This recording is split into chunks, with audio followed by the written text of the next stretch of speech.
지금부터 탄소 중립 핵심 기기 히트펌프 활성화 세미나를 시작하겠습니다. 김민수 히트펌프 얼라이언스 의장님의 인사말이 있겠습니다. 네, 여러분 반갑습니다. 히트펌프 얼라이언스 의장을 맡고 있는 서울대학교의 김민수라고 합니다. 네, 박수 한번 부탁드릴까요? 네네. 사실 몇 년 전만 하더라도 뭐 히트펌프가 뭐야 서부터 몇 년 전에는 정부 차원에서도 야 이거 전기를 이용한 난방기기 아니냐 해가지고 사실은 좀 논란이 됐던 적이 있었던 거죠. 예. 근데 이제 시간이 좀 지나면서 이제 뭐라 그럴까요? 원래의 그 뜻이 좀 밝혀지면서 지금은 사실은 이제 히트펌프가 제가 느끼기에도 굉장한 대세다라고 좀 말씀을 드릴 수 있겠습니다. 국내에 보게 되면은 사실은 뭐 예전부터도 이제 지열 히트펌프다 또는 수열 히트펌프다, 뭐 공기열원도 있고 또 태양열하고 공기열을 연관시킨 그런 하이브리드 타입도 있을 수 있고 지열하고 수열을 연관시키는 것들 또는 지열 공기 뭐 여러 가지 형태의 굉장히 다양한 히트펌프가 지금 존재할 수 있다. 그런가 하면은 사실은 이제 주거용이라든지 건물용이라든지 또 산업용이라든지 하는 데까지 지금 확장이 되면서 사실은 이제 스팀까지 만드는 그런 히트펌프가 지금 국내에서도 연구개발 과제로 진행이 되고 있는 이런 상황입니다. 국내 상황은 그런데 이제 국외로 좀 얘기를 돌려보면 사실 유럽 쪽에서 물론 뭐 굉장히 좀 선진적으로 나가고 있습니다만 2025년 물론 계획이긴 합니다. 2025년에는 예를 들자면 화석 연료를 지금 이용한 가정용 보일러는 히트펌프로 대체하는 게 좋겠다라고 일단은 좀 권장을 하고 있고 2045년이 되면은 열 에너지 소스의 한 반 정도를 히트펌프로 지금 감당하는 주거용 또는 건물용 또는 산업용 이런 거죠. 그런 계획들을 어쨌든 얘기를 하고 있는 그런 지금 상황이 되겠습니다. 우리가 맡고 있는 사실은 지금 탄소 중립으로 가기 위해서는 여러 가지 부문에서 노력을 많이 기울여야 되겠습니다만 열 에너지 관련된 이런 쪽에서는 사실은 부득이하게 지금 화염을 만들어서 열을 얻는 대신에 히트펌프를 이용한 이런 방식들이 대세가 될 걸로 생각을 하고 국내뿐만 아니라 국외에서도 지금 탄력을 좀 받고 있다 이런 말씀을 좀 드립니다. 그런 면에서 오늘 히트펌프 관련된 세미나 우리 여러 기관에서 공동으로 지금 주관해서 하고 있습니다만 굉장히 시의적절하다라고 지금 말씀을 드리고자 하고 오늘 6분께서 아마 발표를 해주시는 것 같습니다. 제가 제목을 봤더니 다 하나하나가 굉장히 유용하고 아주 의미 있는 그런 발표라고 생각이 됩니다. 오늘 그리고 또 참석해 주신 여러분들께 큰 감사의 말씀을 드리면서 오늘 세미나가 굉장히 성공적으로 개최되기를 바라겠습니다. 고맙습니다.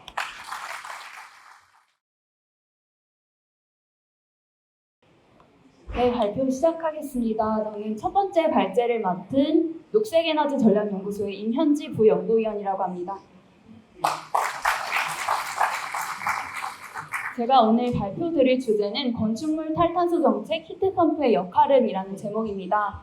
여기에 기술자나 이런 기기 관련된 전문가분들께서 굉장히 많이 오신 걸로 저는 알고 있는데요. 이렇게 히트펌프를 좀 활성화하기 위해서는 기기의 어떤 기술을 개발하는 것도 중요하지만 히트펌프를 어떻게 탄소 중립 시대에서 활성화해 나갈 수 있을 것인가 그 정책 방향을 좀 수립을 하는 것도 중요하다고 생각합니다. 저의 발제는 오늘 그런 정책을 어떻게 어떤 방향으로 수립을 해야 하는가 또 글로벌적으로 어떤 정책들이 나오고 있는가 이런 것들을 다루는 발제라고 생각해 주시면 되겠습니다. 먼저 제가 속한 녹색에너지전략연구소는 저희는 재생에너지를 중심으로 한 에너지 전환을 연구하는 민간 싱크탱크입니다. 그 일환으로 저희는 여러 가지 부문별로 탈탄소를 할 수 있는 시나리오 연구를 수행을 했고 또 그중에 특히 건물 부분에 초점을 맞춰서 건물에서 어떻게 탈탄소를 할 수 있는지 모델링 시나리오 그 다음에 또 정책적으로 어떻게 개선을 해야 되는지 이런 연구를 수행한 바 있습니다. 오늘도 그 일환에 연결되어서 좀 설명을 드리겠습니다. 먼저 건물 부분에서 탄소 중립이 왜 중요한지 그리고 그중에 히트펌프가 어떤 역할을 수행을 할 수 있는지 또 정책적 측면에서 우리나라의 지금 현황은 어떠한지 그렇다면 어떤 정책 방향으로 나아가야 할지 순으로 발제를 진행하도록 하겠습니다. 먼저 글로벌 탄소 중립 트렌드에 대해서는 다들 잘 들어보셨을 것 같습니다. 탄소 중립이란 인간 활동에 의한 온실가스 배출을 최대한 줄이고 그러고도 배출되는 온실가스는 흡수하거나 제거해서 넷으로, 그러니까 순 배출량을 0으로 만드는 그런 개념입니다. 2015년에 글로벌에서 이제 파리 협정을 채택을 하게 되었는데요. 이에 따라서 2050년에 탄소 중립 사회로 글로벌 모두 전환하자라는 합의가 이루어졌습니다. 그에 따라서 전 세계 지금 55개국이 명확한 높은 연도를 이제 발표함과 동시에 탄소 중립을 선언을 하였고요. 우리나라를 포함해서 14개국이 탄소 중립을 법제화하였습니다. 우리나라 이제 연혁을 쭉 주요한 것만 적어봤는데 가장 중요하게 볼 것은 지난달에 의결된 제1차 탄소중립 기본계획 요건을 보시면 되겠습니다. 이 계획에 따르면요, 우리나라 이제 2018년 지금 총 그 온실가스 배출하고 있는 것이 7억 2천만 톤 정도입니다. 이것을 이제 2030년에 줄여서 4,300만 톤까지 순으로 했을 때 줄이고 2050년에 탄소 제로를 달성하겠다 이런 목표를 수립을 한 것인데요. 이 2018년 기준으로 해서 건물 부분에서 지금 국가 총 온실가스 배출량 중에 차지하는 비중이 한 7% 정도, 5,200만 ton 정도입니다. 이를 이제 36% 감축해서 2030년에는 3,500만 톤, 그다음 2050년에는 600만 톤 이렇게 감축을 하겠다는 계획을 수립을 해서 이대로 지금 계획을 해야 하는 상황입니다. 하지만 건물에서는 직접적인 연소 외에도 전력 사용량이 굉장히 많은 것을 다들 체감하실 수 있을 것입니다. 그래서 이런 전력 사용량, 스콥 2라고 부르는 이 전력 사용량, 간접 배출량까지 포함할 때에는 건물 부분 온실가스 배출량이 국가 전체 배출량 중에 4분의 1 정도를 차지하고 있어서 건물에서 탄소 중립을 어떻게 잘 하느냐가 우리나라의 탄소 중립의 성공 여부를 좀 가르는 중요한 키가 될 수 있다. 이렇게 중요하다라는 것을 강조드리고 싶습니다.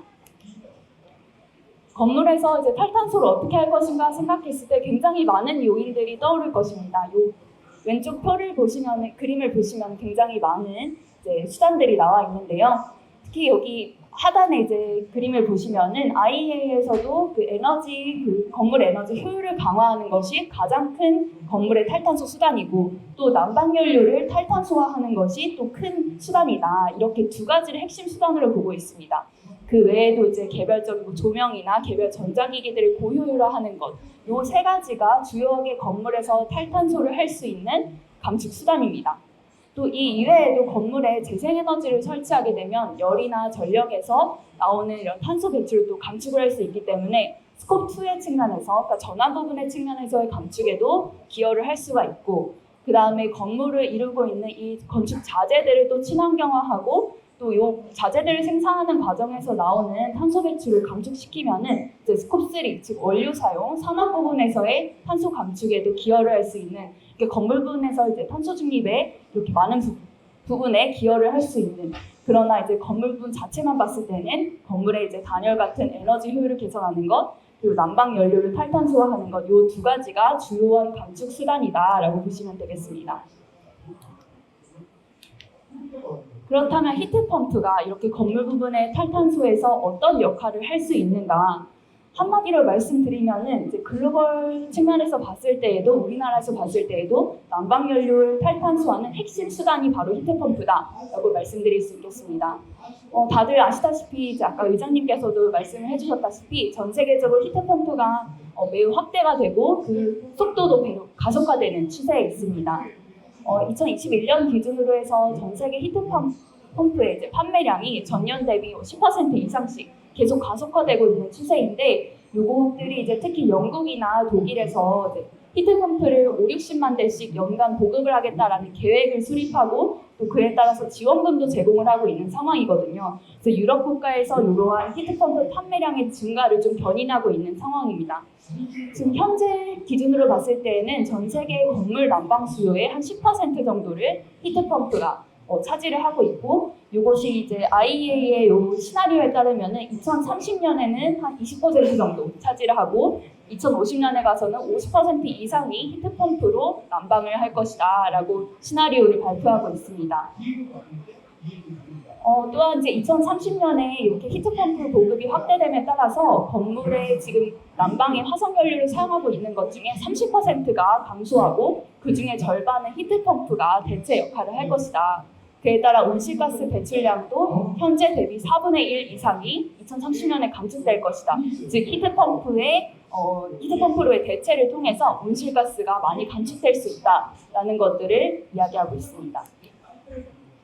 이렇게 이제 히트펌프가 온실가스를 더 많이 감축하기 위해서는 건물의 이제 단열과 같은 에너지 효율 개선과 좀 결합이 되어서 추진이 되어야 더 그 효과가 극대화될 수 있습니다.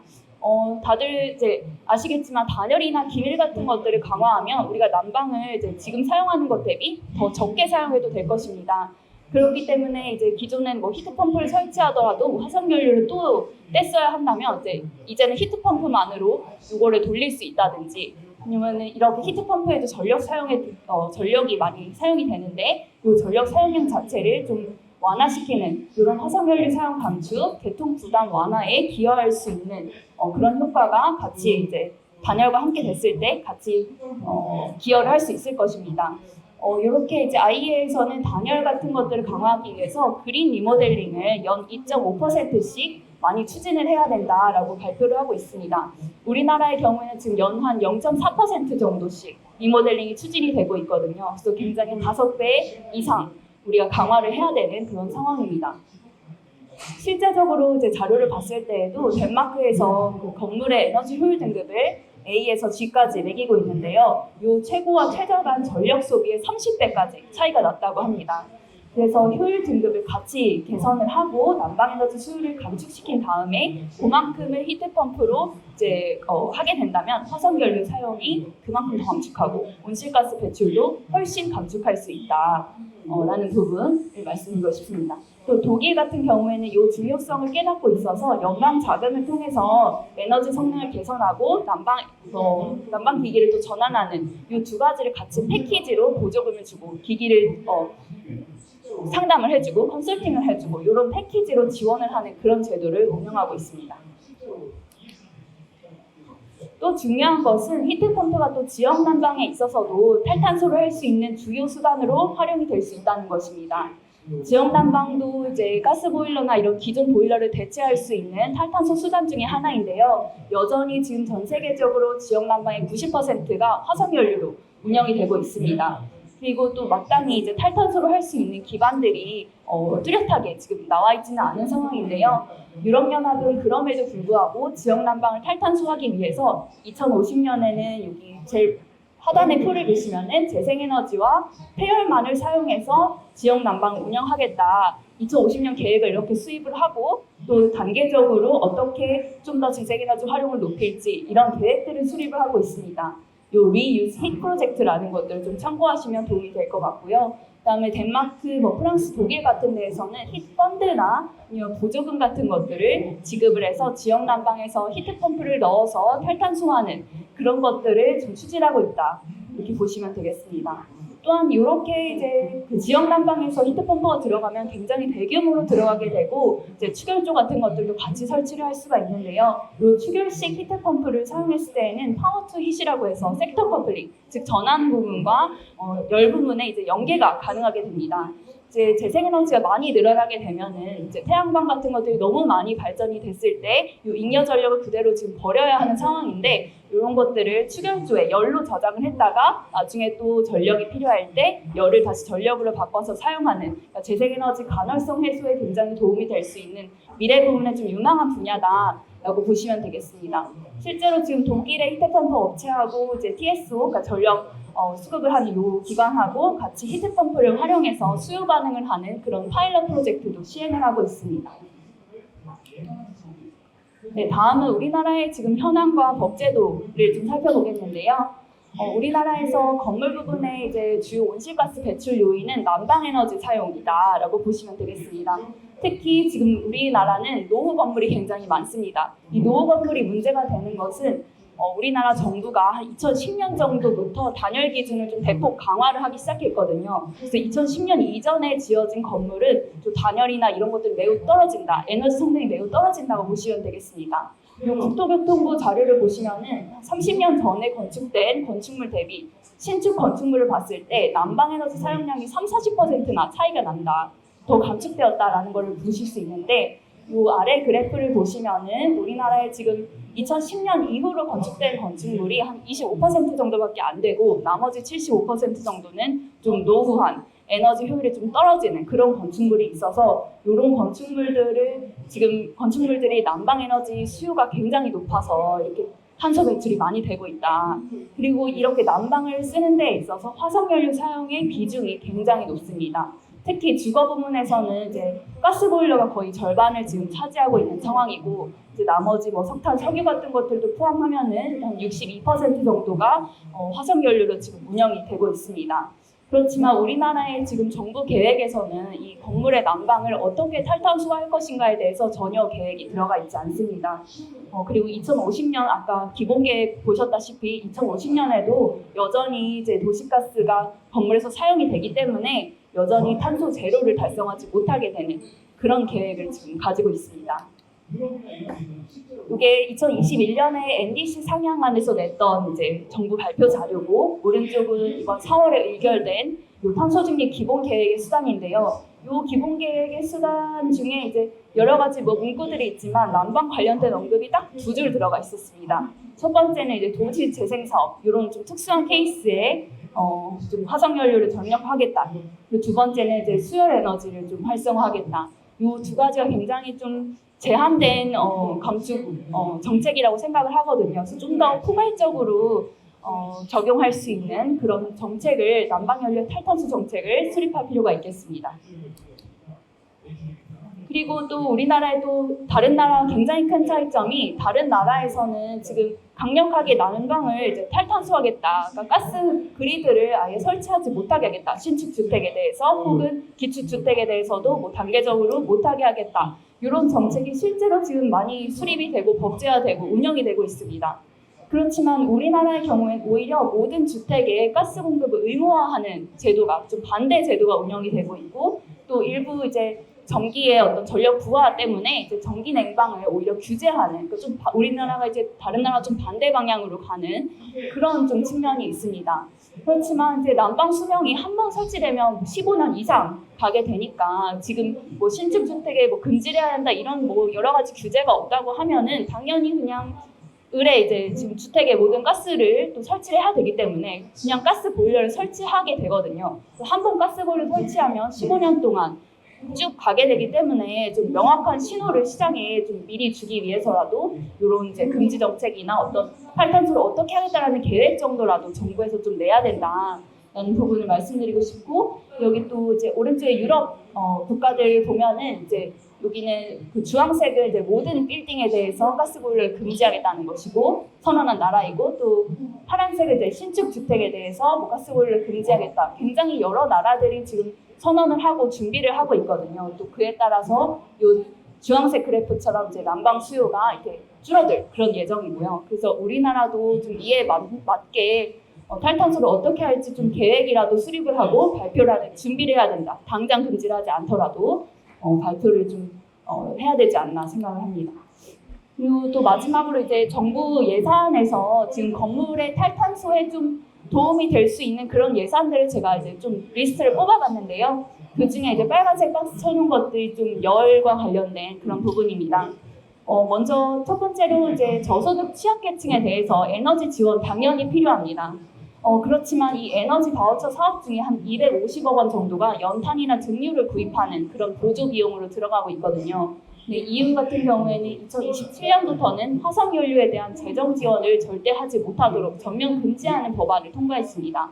우리나라도 이제 취약계층에 대한 지원 당연히 필요하지만 화석연료에 대한 지원이 아니라 히트펌프와 태양광을 같이 이렇게 보조를 한다든지 여러 가지 좀 탈탄소를 할 수 있는 방향으로의 좀 다른 지원책들을 조금 더 마련해야 될 것 같습니다. 그다음에 이제 신재생 에너지 보급 지원 사업이 이제 운영이 되고 있는데요. 태양광에 대해서 굉장히 많은 예산이 편성되어 있는데 반해서 열 부분 자체의 예산이 좀 적게 편성이 되어 있습니다. 또 그마저도 한 절반 가량은 연료 전지에 좀 집중이 되어 있어서 그 외에 기타 이제 지열이나 이런 부분들에 대한 좀 지원이 필요하고요. 또 하나 중요한 것이 이제 히트펌프 중에 지금 분기열 히트펌프가 전 세계적으로도 한 지금 보급되는 히트펌프 중에 한 85%가량이 공기열 히트펌프라고 알고 있거든요. 근데 이 공기열 히트펌프가 신재생에너지로 지금 우리나라에서 인정이 안 됩니다. 그래서 보급 지원 사업에서 이제 지원을 받지 못하게 됩니다. 그래서 이 예산이 지금 좀 배제가 되어 있어서 이 공기열 히트펌프에 대해서 전혀 지원이 이루어지고 있지 않다라는 부분이 있습니다. 또 마지막으로 지금 전옥스 보일러 지원 사업에 지금 한 400억 원 가량의 많은 예산이 지금 투입이 되고 있는데 이렇게 이제 기본 보일러 대비는 이제 전옥스 보일러 당연히 효율이 좋고 하지만은 한번 설치하면 또 오랜 기간 사용을 하게 되기 때문에 히트펌프나 지역 난방으로 바꾸는 것을 오히려 이렇게 막는 그런 좀 기술적인 어떤 락인 효과, 경로 의존성을 좀 더 강화하는 그런 예산 지원으로 작용할 수도 있다라는 부분을 고려해야 할 것 같습니다. 그러면 이제 히트펌프를 활성화하기 위해서 우리나라에서 어떻게 바꿔야 하는가? 제가 한 3가지 정도를 좀 가져와 봤는데요. 첫 번째는 이제 공기열 히트펌프를 좀 재생에너지로 인정하는 그런 여러 가지 조건부에 하에서 인정하는 것이 필요하겠다라고 생각합니다. 공기열 히트펌프는 이제 기존의 그런 전기 보일러나 뭐 가스 보일러 대비 효율이 굉장히 높고 또 지열 히트펌프가 더 효율이 좋지만은 설치가 좀 불가능한 지역도 있고 설치비가 좀 비싼 측면도 있습니다. 그래서 공기열 히트펌프도 같이 보급을 해야지만 우리나라에서 히트펌프 보급이 점점 확대가 될 수 있겠다라고 생각합니다. EU나 미국, 일본에서는 이미 공기열 히트펌프를 재생에너지로 인정하고 있습니다. 근데 이제 모든 경우에 한해서 인정해 주는 것은 아니고 COP나 SPF라고 해서 COP는 어떤 기술적으로 측정한 것이라면 SPF는 실제 기후에서 구동을 해보면서 그 효율을 측정하는 그런 기술이거든요. 그래서 EU 같은 경우는 이제 COP 기준을 사용하다가 또 최근에 SPF 기준으로 추운 기후에서는 2.5 이상 따뜻한 기후에서는 2.7 이상이어야지 재생에너지로 인정해주겠다라는 것들을 디렉티브를 통해서 발표를 하고 있습니다. 그래서 우리나라도 지금 신재생에너지법 시행령에 재생에너지의 종류에 대해서 규정을 하고 있는데 지금은 이제 수열 에너지만 들어가 있거든요. 그래서 여기에 이제 공기열 에너지도 이런 SPF 기준이나 이런 것들을 사용을 해가지고 신재생에너지로 효율 높은 것에 대해서 인정을 하는 그런 개선이 가능할 것 같습니다. 그리고 두 번째는 이제 재생에너지 난방 공급 의무 비중을 설정하는 것입니다. 앞서서 이제 유럽 국가들에서 화석연료 난방 금지 정책을 이제 많이 도입을 하고 있다라고 말씀을 드렸는데 우리나라는 지금 안타깝게도 아직은 재생에너지 발전 믹스가 이제 발전 믹스 중에 재생에너지 비중이 조금 낮은 상태입니다. 그래서 당장 이렇게 화석연료 난방을 금지하고 다 전력화하기보다는 좀 점차적으로 재생에너지 여론의 비중을 높여가는 그런 방식을 좀 채택하면 어떨까. 그래서 신축에 대해서 지금 재료에너지 건축물 의무화 제도가 운영이 되고 있는데 그것과 좀 연계해서 열 에너지에 대해서도 이제 재생에너지 비중을 좀 확실하게 설정을 하는 이런 것들을 이제 제언하고 싶습니다. 또 마지막으로 지금 앞서서 저소득층 취약계층에 이제 화석연료를 보조금을 자꾸 주는 그런 것들을 제가 지적을 했었는데 이런 것들을 오히려 예산을 좀 탈탄소화함으로써 이제 히트펌프 보조금으로 좀 이관하는 것이 어떨까 제안을 드립니다. 특히 농어촌 단독주택의 경우에는 지금 석유나 석탄 난방을 사용하는 가구들이 굉장히 많은데 이런 가구들에는 이제 지역 난방이 거기까지 들어가기에는 좀 어려운 측면이 있고 또 오히려 공간적으로는 또 지금 고층 빌딩 이런 것들보다는 히트펌프를 설치할 수 있는 그런 공간적 여유가 좀 있기 때문에 이런 지역을 대상으로 해서 좀 취약계층 지원 측면에서 여러 가지 보조금이나 이런 지원 예산을 좀 마련하는 것도 가능할 것 같습니다. 네, 마지막으로 정리를 하자면요. 히트펌프는 건물 부분의 탄소 증립을 위한 주요 수단으로 활용 가능성이 높다. 당연히 난방에너지를 탈탄소화하는 데 큰 기여를 할 수 있을 뿐만 아니라 또 섹터 커플링이나 이런 것들을 활용해서 전환 부분의 유연성 자원으로도 활용을 할 수 있다. 그리고 이렇게 좀 잘 활용을 하기 위해서는 우리나라가 지금 고층 아파트가 굉장히 많고 또 외기 온도도 좀 추워서 히트펌프를 좀 잘 활용하기 어렵다라는 그런 비판도 많은데요. 이런 우리나라에서 좀 잘 활용할 수 있는 그런 히트펌프 기술 이런 것들을 개발하고 또 이제 단독주택 같은데 뭐 PB랑 연계해서 히트펌프를 운영하게 하는 그런 다양한 비즈니스 모델 같이 복합적으로 들어갈 수 있는 비즈니스 모델이 좀 개발이 되어야 할 것 같습니다.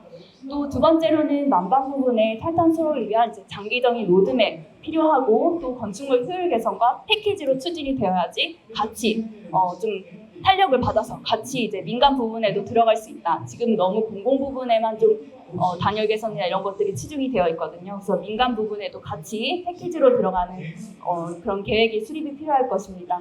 또 강력한 이제 규제 정책과 더불어서 뭐 보조금과 같은 이런 인센티브 정책 같은 것들이 마련이 된다면은 건축물에서 이제 히트펌프의 부분이 확대되고 그에 따라서 이제 탈탄소도 우리가 달성할 수 있지 않을까 생각을 합니다.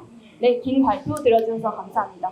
저희 보고서가 이제 앞에는 이제 시나리오 연구 보고서이고 두 번째는 이제 정책 개선안 오늘 말씀드렸던 부분에 대한 보고서이거든요. 또 관심 있는 분들은 한번 보시면 좋을 것 같습니다. 네, 감사합니다.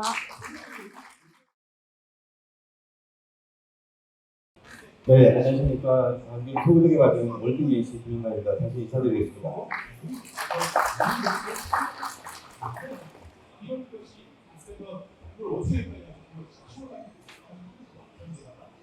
네, 저는 그 히트펌프를 이제 페어를 이용해서 고온수 히트펌프를 개발을 하고 이거를 이제 공정에 이용하는 지금 연구를 하고 있는 부분에 대해서 발표드리겠습니다.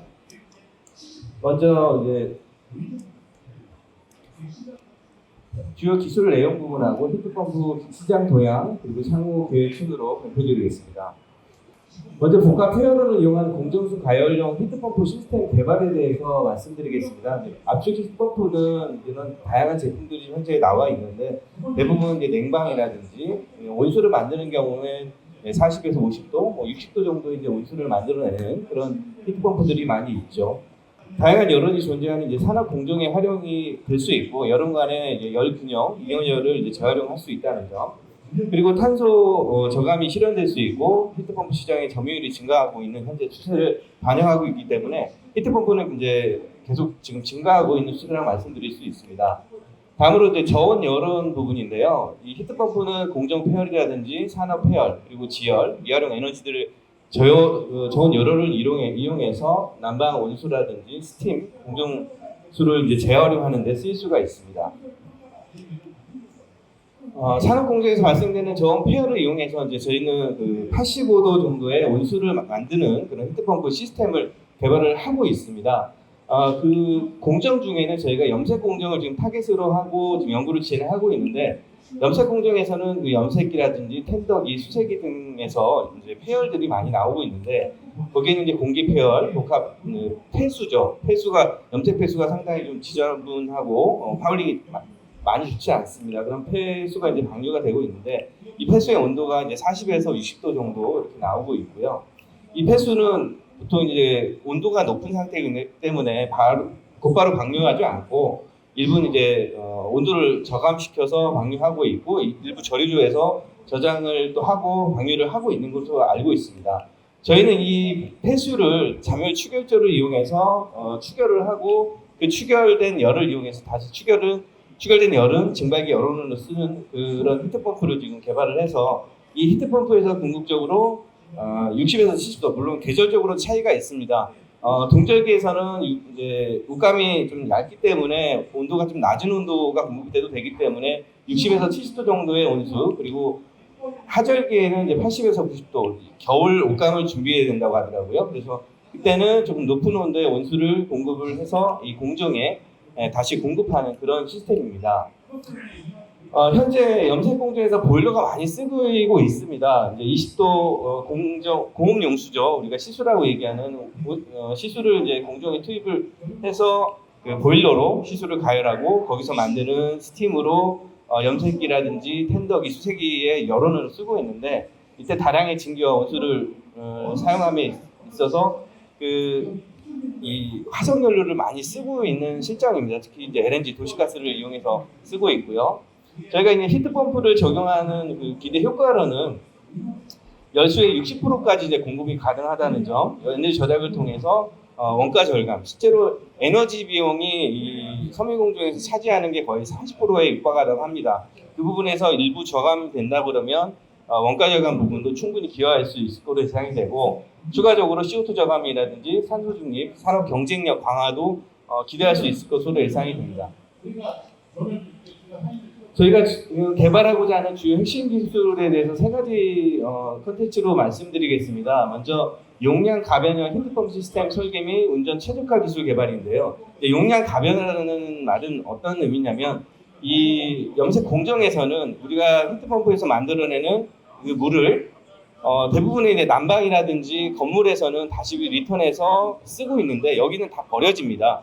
쓸 수가 없어요. 다시 히트펌프로 회수가 되지 않고 히트펌프로는 시수가 계속 공급이 돼야 되는 부분이 있고 이 공정상의 그 부하 변동이 상당히 좀 심한 편입니다. 그때 이 부하 변동에 따라서 적극적으로 대응할 수 있는 그런 시스템이 이제 개발이 돼야 되기 때문에 용량 가변형, 용량이 좀 플렉서블하게 이제 가변될 수 있는 히트펌프 유닛이 개발이 돼야 된다는 부분, 그리고 친환경 냉매를 적용한 기술을 저희가 적용을 하려고 하고 있습니다. 그리고 고온수, 지금 현재 국내에도 이제 지열 히트펌프들이 많이 보급이 되고 있는데 온수 온도가 아주 높지는 않습니다. 저희는 목표를 85도 이상으로 잡고 있고요. 물론 85도는 지금 유럽이라든지 북미에서는 뭐 90도 이런 히트펌프들이 많이 나오고 있습니다. 나오고 있고 하지만 근데 국내에서는 아직 그 부분이 보급이 좀 아직 적기 때문에 그런 부분을 저희가 좀 타개하기 위해서 지금 연구를 진행하고 있습니다. 두 번째로 저희가 폐열이 나올 때 그 잠열 추결제를 이용해서 추결을 할 필요가 있습니다. 이 잠열 추결제는 폐열이 나올 때도 추결을 하지만 히트펌프가 운전이 될 때 그 실제로 공정에 안 쓰이는 경우 일부는 추결제로 추결을 했다가 나중에 히트펌프 열원으로 쓰이기 위해서 저희가 잠열 추결제를 적용을 하려고 합니다. 끝으로 그 수요기업의 적용 현장에 이제 실증 시험을 통해서 여기 염색 공정에 적용해서 이제 실증 시험을 통한 에너지 저감, 모니터링 기술, 그리고 에너지 데이터 분석, 그리고 효율 향상을 통한 MMV를 최적화하고자 합니다.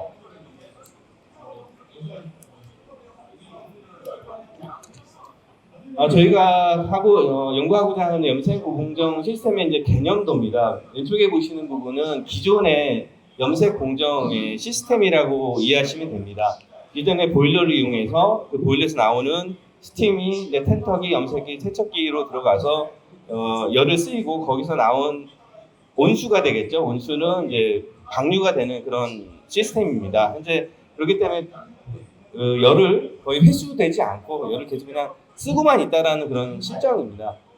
저희는 이것을 이제 열을 회수를 해서 잠열 추결조 그리고 히트펌프를 이용해서 최대한 그 열을 회수해서 공정에 다시 필요한 60에서 85도 온수를 공급하고자 하는 그런 목표를 가지고 있습니다.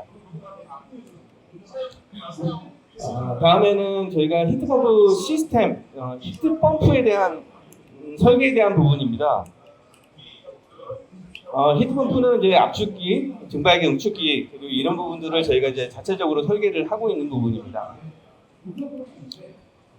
다음은 친환경 냉매를 적용하기 위해서 저희가 냉매를 여러 검토를 하고 있고요. 냉매도 선정은 완료가 됐습니다. 그리고 압축기도 일단 지금 35kW에 쓸 수 있는 압축기가 좀 제한적입니다. 물론 큰 압축기를 쓰게 되면 온도를 높이기에 상당히 유리한 측면이 있는데 저희는 35kW급에서 쓰기 위해서는 스크롤이나 그리고 왕복동 정도를 고려를 하고 있는데 1차적으로는 스크롤 압축기를 적용하고자 합니다.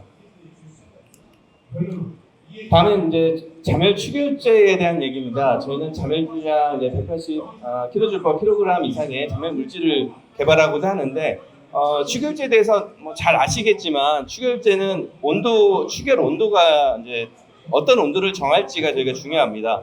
40도로 갈지 50도로 갈지 높은 온도의 펄이 나온다 그러면 높은 온도로 이제 추결제를 하겠지만 이게 방열을 할 때도 어떤 그 온도가 추결 온도, 방열 온도 이런 부분들이 어떤 이제 온도가 나올 때 이제 설정해야 되는 부분 때문에 저희가 40도, 50도 두 가지 중에 지금 고려를 하고 있는 상황입니다.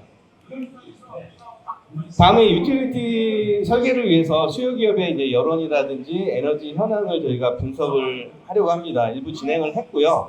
여론 분석 및 에너지 흐름을 지금 분석을 하려고 하고 그리고 염색기라든지 텐더기, 정년 수색기에 나오는 열이 어떤 형태로 그리고 온도는 어떻고 유량은 어떻고 이렇게 저희가 파악을 해서 현재 그 발굴이 가능한 에너지원을 저희가 그 실증 예정 사이트는 이제 벽진 바이오텍이라는 그 대구에 있는 염색 단지입니다. 염색 단지를 저희가 방문을 해서 폐열을 형태를 지금 파악을 좀 했습니다.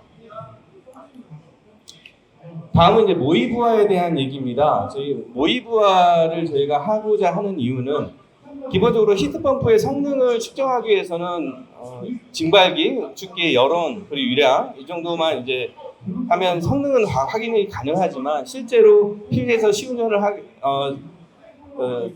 성능 시험을 하기 위해서는 모의 부하가 일정하지 않기 때문에 그런 부하를 모의적으로 저희가 늘렸다 줄였다 그리고 온도도 가변을 하고 부하 패턴 여러 가지 부하 패턴들을 고려해서 모의 부하 설비를 저희가 자체적으로 제작을 해서 준비하려고 합니다.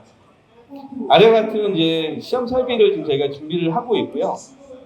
기본적인 모의 부하 설비 개통도는 다음과 같습니다. 히트펌프는 이 부분이 되겠고요. 그 외에 페어레스 열교환기, 축방 열교환기, 그리고 추결조, 그리고 여기 냉각탑 설비라는 게 있는데 저희는 그 공장에서 이 설비를 만들어서 시험을 하는데 그 수세기, 템터기 이런 설비가 없기 때문에 열을 만들면 이제 버려져야 됩니다. 그 열을 냉각탑에서 그냥 식혀주는 그런 개념으로 설계를 진행하였습니다. 기본 모의부하 구현 설비의 이제 기본 플로우고요. 이거는 너무 내용이 길어서 한번 넘어가겠습니다. 다음으로는 지금 염색 공정에서 나오는 이제 폐수가 바로 이제 쓸 수가 없기 때문에 파울링 방지 기술이라든지 이 폐열을 해소할 수 있는 그런 열교환기들을 어떻게 또 저희가 설계를 할 건지에 대한 그런 부분들을 지금 고민하고 있습니다. 또한 아울러 모의부하를 저희가 할 때 모니터링을 지금 하고자 좀 준비를 하고 있다는 부분을 말씀드리겠습니다. 실증 유틸리티 구축부분이나 이제 이 부분은 모의부하를 저희가 시험을 이제 통해서 궁극적으로 이런 설비를 공정에 이렇게 구축을 하는 부분입니다. 히트펌프, 자멸 추결조, 그리고 폐열 열교환기 이 등을 이제 설치를 해서 실제로 이렇게 구축을 하겠다는 목표를 가지고 있고요. 이를 통해서 온도, 유량, 그리고 추결된 그 에너지를 이제 측정하고 분석을 해서 에너지 절감량이 얼마큼 이제 되는지, 그리고 탄소 배출량 저감이라든지 투자비 회수 기간 등을 저희가 파악을 하고자 합니다. 다음으로 히트펌프 시장 동향 부분입니다. 이 부분은 아마 전 그 발표자분들이라든지 다른 발표자분들께서도 언급하실 것 같은데 제가 파악한 바로는 현재 보일러는 이 수요가 많이 좀 감소되고 있다라는 부분이 좀 이 불시리아 자료에서도 파악이 됐고요. 히트펌프가 계속 이제 증가되고 있다라는 정도, 이 정도 이해하시면 될 것 같습니다. 다음으로 국내 기술과 시장 현황입니다. 이 부분은 뭐 약간의 어폐가 있을 수도 있는데 이제 압축식하고 흡수식이라는 게 있습니다. 압축식 히트펌프에 대해서는 지금 오신 분들께서도 많이 아실 거고 지금 현재 발표되는 부분들은 대부분 이제 압축식 히트펌프에 대해서 얘기를 하고 있고요. 압축식 히트펌프는 현재 이제 인버터를 적용하든지 BLDC 모터를 적용해서 소형화 그리고 고속화하는 방향으로 진행이 되고 있다. 그리고 향후가 아니고 지금 현재 진행이 되고 있는 부분으로 GWP 냉매를 적용해서 히트펌프를 이제 134A도 아마 몇 년 지나면 좀 많이 줄어들 것 같아요. 현재 R22도 아직 쓰고 있는 실정이긴 한데 1234ZE라든지 1233ZT 그리고 YF 이런 신냉매 로 GWP가 낮은 냉매를 이제 쓰고 있는 추세입니다. 냉매에서 이제 잠깐 제가 좀 아쉬운 부분은 뭐냐면 저희가 이 히트펌프를 개발을 함에 있어서 냉매 선정이 당연히 중요한데 R290 냉매가 그 유럽에서는 많이 쓰고 있습니다. 근데 국내에서는 R290 냉매에 대해서 좀 적용이 좀 아직 어려운 부분이 있어서 이 부분도 좀 관련된 분들께서 좀 고려를 했으면 좋겠고요. 다음에 이제 흡수식 히트펌프에 대해서 간단히 설명드리면 저희는 흡수식 히트펌프, 흡수식 냉동기, 냉방, 난방 이쪽 건물 에너지 쪽에 일을 많이 하고 있는데 흡수식 히트펌프도 역시 이제 냉방, 난방이 다 가능하고 그리고 수식은 이 열원을 LPG라든지 LNG 가스를 쓸 수도 있고 지역난방 온수를 쓸 수도 있고 다양한 열 에너지가 있으면 거기에 냉방이라든지 난방을 다 이제 이용을 할 수 있고 이 히트펌프로도 역시 스팀도 만들어낼 수가 있습니다. 물론 이제 인풋 에너지가 많이 들어가야 되는 부분이 있지만 이런 사이클을 저희가 이제 개발을 했다라는 부분 간단히 말씀드리겠습니다. 압식 히트펌프의 이제 국내 기술 수준 부분에서 이제 대부분 현재 터보나 스크롤 뭐 다양한 압축기들이 있죠. 이제 대형으로 가게 되면 이제 터보 압축기를 많이 쓰고 있는데 기존에 이제 급유 타입 압축기도 쓰고 있지만 무급유 마그네틱 베어링을 적용한 그런 제품들이 요즘에 많이 나오고 있고 마그네틱 베어링이 이제 개발된 지는 제가 알기로는 한 20년 가까이 된 것 같은데 국내에서는 이제 한 10년 정도 이제 이렇게 시장이 형성이 되고 있는 것 같습니다. 물론 그 기술의 차이가 있고 그 기술에 따른 이제 COP 차이는 있긴 하지만 마그네틱 베어링을 적용한 그런 사례가 많이 증가가 되고 있다. 그리고 베어링 압축기를 개발하는 회사도 많이 늘어나고 있는 상황입니다. 그리고 HF 냉매, 신냉매를 적용하고 있는 그런 추세도 현재 급속히 증가하고 있는 것 같습니다. 그다음에 흡수식 부분에서는 현재 기술적인 부분에서는 거의 그 신규 개발이라든지 연구는 좀 미진한 상황입니다. 보면은 그 이유는 더 이상 그 이중유용 현재까지 이제 개발이 되고 상용화가 된 기술이 일중유용, 이중유용인데 그 기술에서는 이미 할 수 있는 부분에서는 어느 정도 COP는 달성했다. 그리고 삼중유용이 이제 일부 회사에서 개발이 되고 있고 일본에서 이제 물론 판매가 되고 있긴 하지만 흡수식 부분은 아직 조금 미진한 상황입니다. 하지만 이 흡수식도 국내에서는 냉난방 분야에서 많이 쓰이고 있다는 부분은 이제 알고 계시면 좋을 것 같습니다. 그리고 흡수식의 이제 장점이라 그러면 GWP 이런 부분이 없고 여론이 굳이 도시가스가 아니더라도 온수만 있어도 이제 냉방, 난방 그리고 스팀도 만들어낼 수 있다라는 그런 부분은 알고 계시면 좋을 것 같습니다.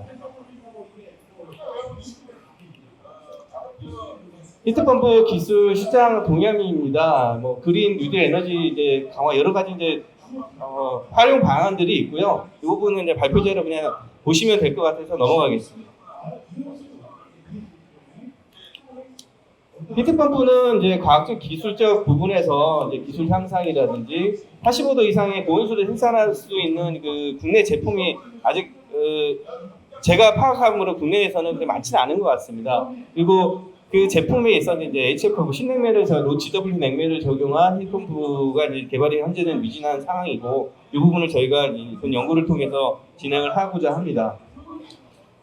히트펌프는 이제 화석 연료소 이제 이용을 저감하는 부분 그리고 수입 절감, 온실가스 배출, 탄소 배출을 통해서 이제 탄소 저감이라든지 이 환경 비용을 절감할 수 있는 부분 그리고 신재생 에너지를 좀 활용한다는 측면에서 상당히 이제 이점이 많고요.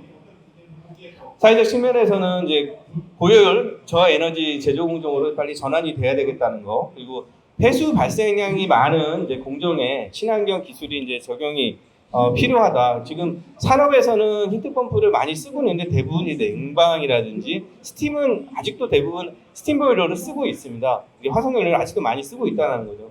그 부분이 산업에서 저희가 그 차지하는 탄소 저감 이 부분도 상당히 크기 때문에 히트펌프의 그 건축물이 아니더라도 건축물을 당연히 해야 되겠지만 이 산업 부분도 히트펌프 적용이 꼭 필요하다라는 말씀 드리겠습니다.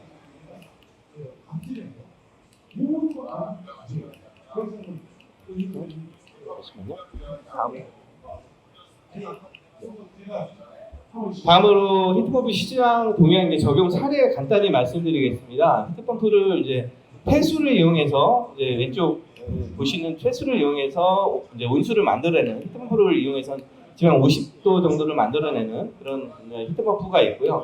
이건 지금 터보 압축기를 터보 냉동기를 이용해서 터보 히트펌프죠. 터보 히트펌프를 이용해서 이게 아마 지역 난방 쪽에서 쓰이는 그런 사례입니다. 현재 이렇게도 쓰고 있다는 부분. 그리고 폐수를 저희가 지금 개발하고자 하는 그런 부분하고 비슷한 부분, 배관 흐름인데요. 폐수를 이용한 그런 히트펌프도 적용이 되고 있다는 그런 사례를 간단히 말씀드리겠습니다. 국외에서 이제 조사한 부분입니다. 아마 아시는 업체들이 많이 있을 거예요. 코벨코는 아마 히트펌프 하시는 분들께서는 아마 유명한 업체고, 여기서는 이제 스크류 압축기를 이용해서 165도의 스팀까지 만들어내는 그런 제품인데, 냉매는 134A하고 24FA 두 개를 이제 사용하고 있다라는 거. 비스마는 왕복동이죠. 왕복동인데 그 냉매는 134ZE를 이제 쓰고 있다라는 거. 그리고 보시너, 뭐 서머풀, GA 그 외 오른쪽에 이제 다양한 제가 그림만 좀 넣어놨는데, 여기 이제 냉매들이 134A는 유럽에서는 이제 거의 많이 안 쓰고 이미 거의 없어진 것 같고요. 290 냉매 그리고 CO2, 내가 암모니아를 많이 쓰고 있고, 미국 외 같은 경우는 지금 CO2가 의외로 많이 늘었더라고요. CO2 압축기를 이용한 그런 히트펌프 제품들이 많이 나와 있는 상황입니다. 그래서 아마 국내도 CO2가 그 압력 때문에 많이 문제가 있었는데, 그 부분도 보급이 좀 많이 늘어나지 않을까 예상이 됩니다. 다음으로 저희가 향후 계획입니다. 이 염색 공정 분야 외에 산업에서 이 히트펌프가 쓸 수 있는, 적용될 수 있는 부분들이 상당히 많이 있는데, 이 가열이라든지 냉각이 같이 있는 그런 공정들이, 이 공정들에서는 히트펌프를 쓸 수가 있는 게, 이 증발기에서는 열원이 들어와서 냉각을 시켜서 냉수를 만들어낼 수 있고, 응축기에서는 이제 온수를 만들어내서 가열 공정에 쓸 수 있기 때문에 가열과 냉각 공정이 있는 그런 산업 공정에 이용이 가능하다라는 말씀드리고요. 첫 번째는 이제 주조 공정, 두부 생산, 그리고 우유, 그리고 염색 제지, 저희가 지금 타겟으로 하고 있는 분야입니다. 그리고 축산 도계, 화학 공장, 물론 화학 공장은 전통적으로 많이 쓰고 있죠. 뭐 대부분 이제 화학 공장 같은 경우는 뭐 스팀도 어마어마하게 많이 쓰고 있고, 냉동기라든지 이런 부분도 많이 쓰고 있는데, 화학 공장 물론 저희 산업 분야 보면은 가장 큰 분야긴 합니다. 하지만 화학 공장은 좀 리스크가 있고 적용이 아마 쉽지는 않을 것 같고, 그 외에 이 제지나 축산, 그리고 주조, 두부 공장 이런 식음료 부분에서도 이 히트펌프 적용이 충분히 가능하다는 말씀드리겠습니다. 여기까지 발표 마치겠습니다. 네, 끝까지 경청해 주셔서 감사드립니다. 네, 안녕하십니까. 저는 한국한의회의 유기추라고 합니다. 제가 지금 한의회에 한국에 법인이 4개가 있는데, 저희가 맡고 있는 부분이 이제 첨단 소재 쪽, 주로 이제 케미컬 쪽을 제가 맡고 있습니다.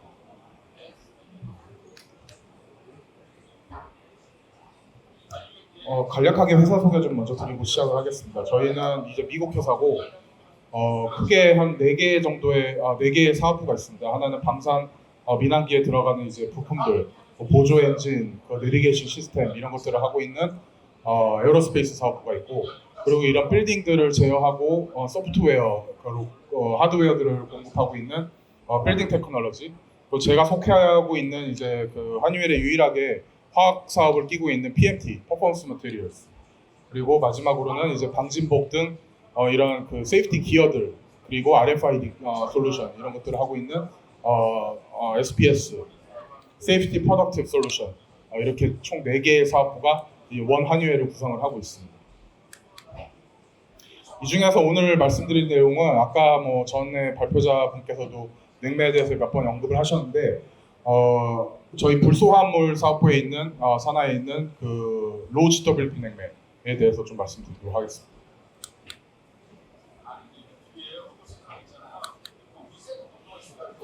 간략하게 아마 이거 알고 보신 분들도 많이 있을 겁니다. 워낙 많이 쓰이는 그 장표라, 냉매의 이제 그 규제, 그 히스토리를 보여주고 있는 한 장으로 정리한 차트입니다.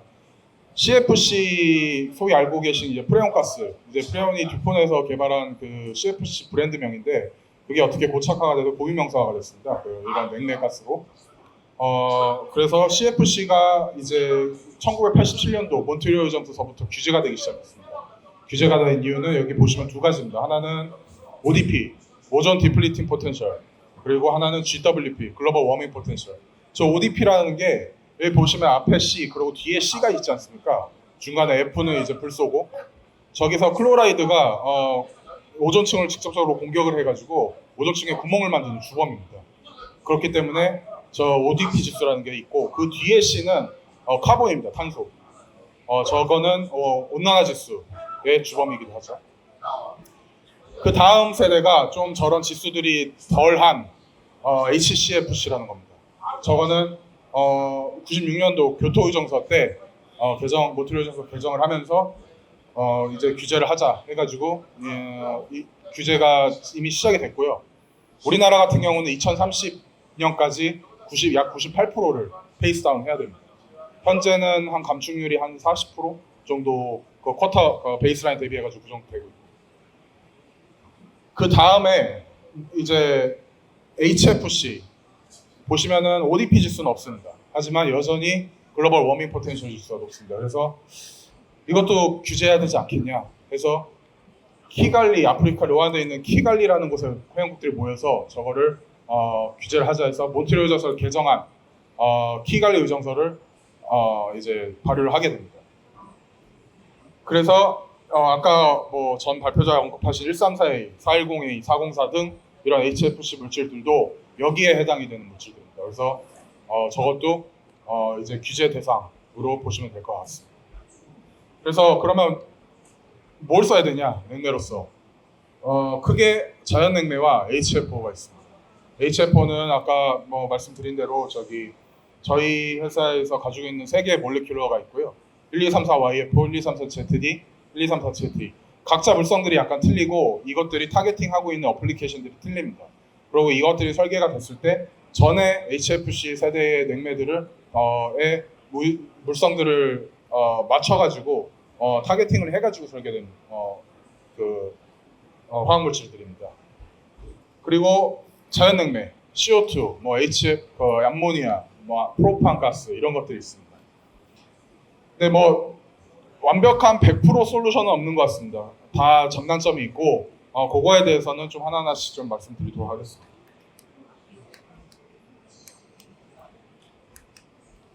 HCFC 규제 타임테이블입니다. 이게. 그래서 지금 보시면은 2013년부터 이제 시작을 해가지고 동결로 시작을 해서 현재까지 왔습니다. 그래서 지금 우리나라 같은 경우는 2030년이니까 여기 보시면 중간에 저렇게 2023년도에 걸쳐 있고 지금은 계단식으로 보이시는데 사실 계단식을 채택한 나라는 없고 다 저기서 각자 나라들이 좀 이렇게 리니얼한 그 커브를 가지고 내려가고 있습니다. 그래서 우리나라 같은 경우는 아까 말씀드린 2030년까지 97.5%를 감축해야 되고 키갈리 의정서 같은 경우는 HFC를 규제하는 키갈리 의정서 같은 경우는 우리나라에 대해서 먼저 말씀드리면은 24년부터 이제 동결이 들어가서 이제 그 감축이 이제 들어가기 시작을 합니다. 근데 10% 감축을 29년까지 달성을 해야 되고요. 그래서 아마 내년서부터 약 한 2%대의 감축률로 이제 시작이 될 겁니다. 그래서 29년까지 10% 맞출 수 있게.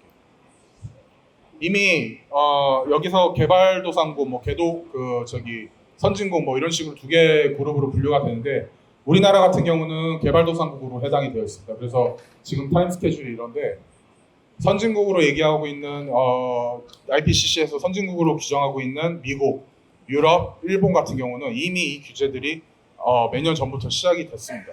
그래서 만약에 수출을 하신다, 해외 비즈니스를 하신다 그쪽 나라에 그러면 이런 규제들을 좀 잘 숙지하실 필요가 있을 것 같습니다. 국내 현황에 대해서 최근에 업데이트된 내용들입니다. 그래서 키갈리 개정안이 국회 비준 통과를 했고요. 올해 초에. 그리고 그에 이제 저거는 국제 협약이라 일단 부처가 틀립니다. 저건 외교부에서 담당을 하고 우리나라 국내법이 필요합니다. 저거를 수행할 수 있는. 그래서 오존층 보호법을 개정을 했습니다. 그래서 특정 물질 HFC 18종이 여기에 이제 추가가 됐습니다. 그래서 아까 보신 대로 언급된 134A, 뭐 245FA, 뭐 R32번, 125, 뭐 이런 것들이 다 이제 오존층 보호법의 개정 규제 물질로서 등록이 되어 있습니다. 우리나라가 그러면 이제 어떻게 앞으로 계획이 뭐냐? 현재 2022년에서 22년까지 그 수요 평균치를 가지고 저희가 기준 수량을 베이스라인으로 잡았습니다. 그게 CO2톤 기준으로 8,700만 톤입니다. 연도 감축은 아까 말씀드린 대로 24년부터 약 2%대로 아마 진행이 될 것 같고 30년부터는 4%대 뭐 이렇게 쭉쭉 나갑니다. 근데 이거는 아직 뭐 확정은 아니고 아마 여기서 조금 더 가속화될 수도 있고, 왜냐면 요새 워낙 이런 환경 트렌드에 대한 이슈들이 강하다 보니까 아직 그냥 아니라고 보시면 될 것 같습니다. 그리고 또 하나가 유럽이나 일본 같은 경우는 뭐 미국은 조금 다른 얘기인데 그 사용처별로 GWP 제한을 하고 있습니다. 그래서 예를 들어서 뭐 냉동 냉장 쪽은 뭐 GWP 1500 이하, 에어컨 쪽은 750 이하 뭐 이런 식으로 좀 제한을 하고 있습니다. 일본도 마찬가지고요. 미국 같은 경우는 그 특정 분야별로 어떠한 물질을 쓰지 마라, 스냅이라는 프로그램을 운영을 하고 있습니다. 그래서 약간 좀 형태가 틀립니다. 우리나라 같은 경우는 아마 분야별로 그 유럽 모델 그 GWP를 제한하는 그런 방식으로 가지 않을까, 그렇게 지금 정부 쪽에서 좀 고민을 하고 있는 걸로 알고 있습니다. 그리고 이제 아까 보셨던 대로 이제 수입업자들이 20년 동안 22년 이제 사업 실적을 그 베이스라인을 다지기 위해서 여러 가지 냉매들을 수입을 했습니다. 뭐 거기에는 GWP가 높은 냉매도 있고 낮은 냉매도 있고, 근데 냉매별로 변동은 가능합니다. 근데 규칙은 GWP가 높은 냉매에서 낮은 냉매로만 가능합니다. 그래서 이런 부분들이 있기 때문에 앞으로 이 쿼터가 베이스라인 시장이 어떻게 될지 모르고, 그거에 따라서 이 HFC 냉매의 수급 그리고 사용할 수 있는 그 기간들이 다 결정이 될 것 같습니다. 추진 계획은 23년 말까지 그 수입업자들한테 쿼터가 부과가 이제 할당이 되고요. 24년 1월부터 시행이 될 겁니다. 그리고 특정 물질 대체 전환 그 협의체가 생깁니다. 분야별로 뭐 냉매, 그리고 발포, 반도체, 그 소화 분야 이렇게 총 4개의 위원회가 가동이 될 거고, 이를 통해서 대체 기술 개발 그리고 이용 그 로지 WP 냉매들에 대한 이용 촉진 계획, 이런 것들이 협의가 될 예정입니다. 여기까지가 이제 냉매에 대해서 전반적인 그런 그 흐름에 대해 규제적인 측면에서 설명이었고, 오늘은 히트펌프에 관련된 이 세미나니까 저도 이제 맞춰서 좀 자료를 가져왔습니다. 크게 2개로 가져왔습니다. 하나는 아까 그 발표자분이 말씀하신 그런 인더스트리얼 쪽, 그리고 또 하나는 레지던셜 쪽. 우리나라는 아직까지 뭐 레지던셜 쪽이 크게 움직이지 않는데, 아시겠지만 유럽은 지금 정말 난리도 아닙니다. 저희도 특별 그 조직이 유럽에 생겨날 정도로 굉장히 큰 흐름을 가지고 있고, K가 같은 경우도 뭐 말도 못하게 지금 프로젝션이 나오고 있습니다. 그래서 그런 측면에서 좀 설명을 드리도록 하겠습니다.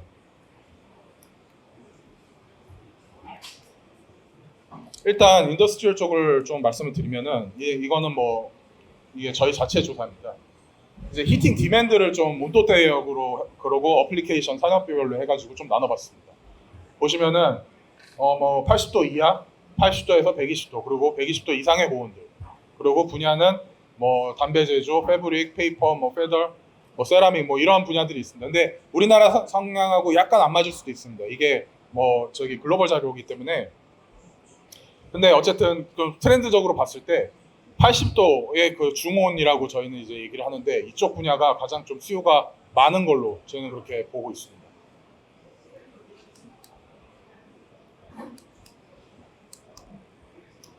뭐 좀 본격적인 얘기를 들어가기 전에 이제 히트펌프가 왜 좋냐, 왜 다들 히트펌프 하냐, 이런 얘기를 좀 말씀드리면은, 기존에 이제 다이엘렉트릭 히팅 시스템, 한마디로 여론이 1이 들어가면은 코일을 통해서 나와서 1이 히트로 나오는 그러한 시스템입니다. 근데 히트펌프를 쓰면은 이제 컴프레셔 그런 사이클을 통해 가지고 1을 넣으면은 뭐 그 COP에 따라서 평균적으로 한 3 정도 나온다. 뭐 이렇기 때문에 히트펌프가 요새 좀 열 효율적인 그 난방 시스템으로서 각광을 받고 있는 것 같습니다. 하지만 가장 큰 약점은 가격입니다. 가격.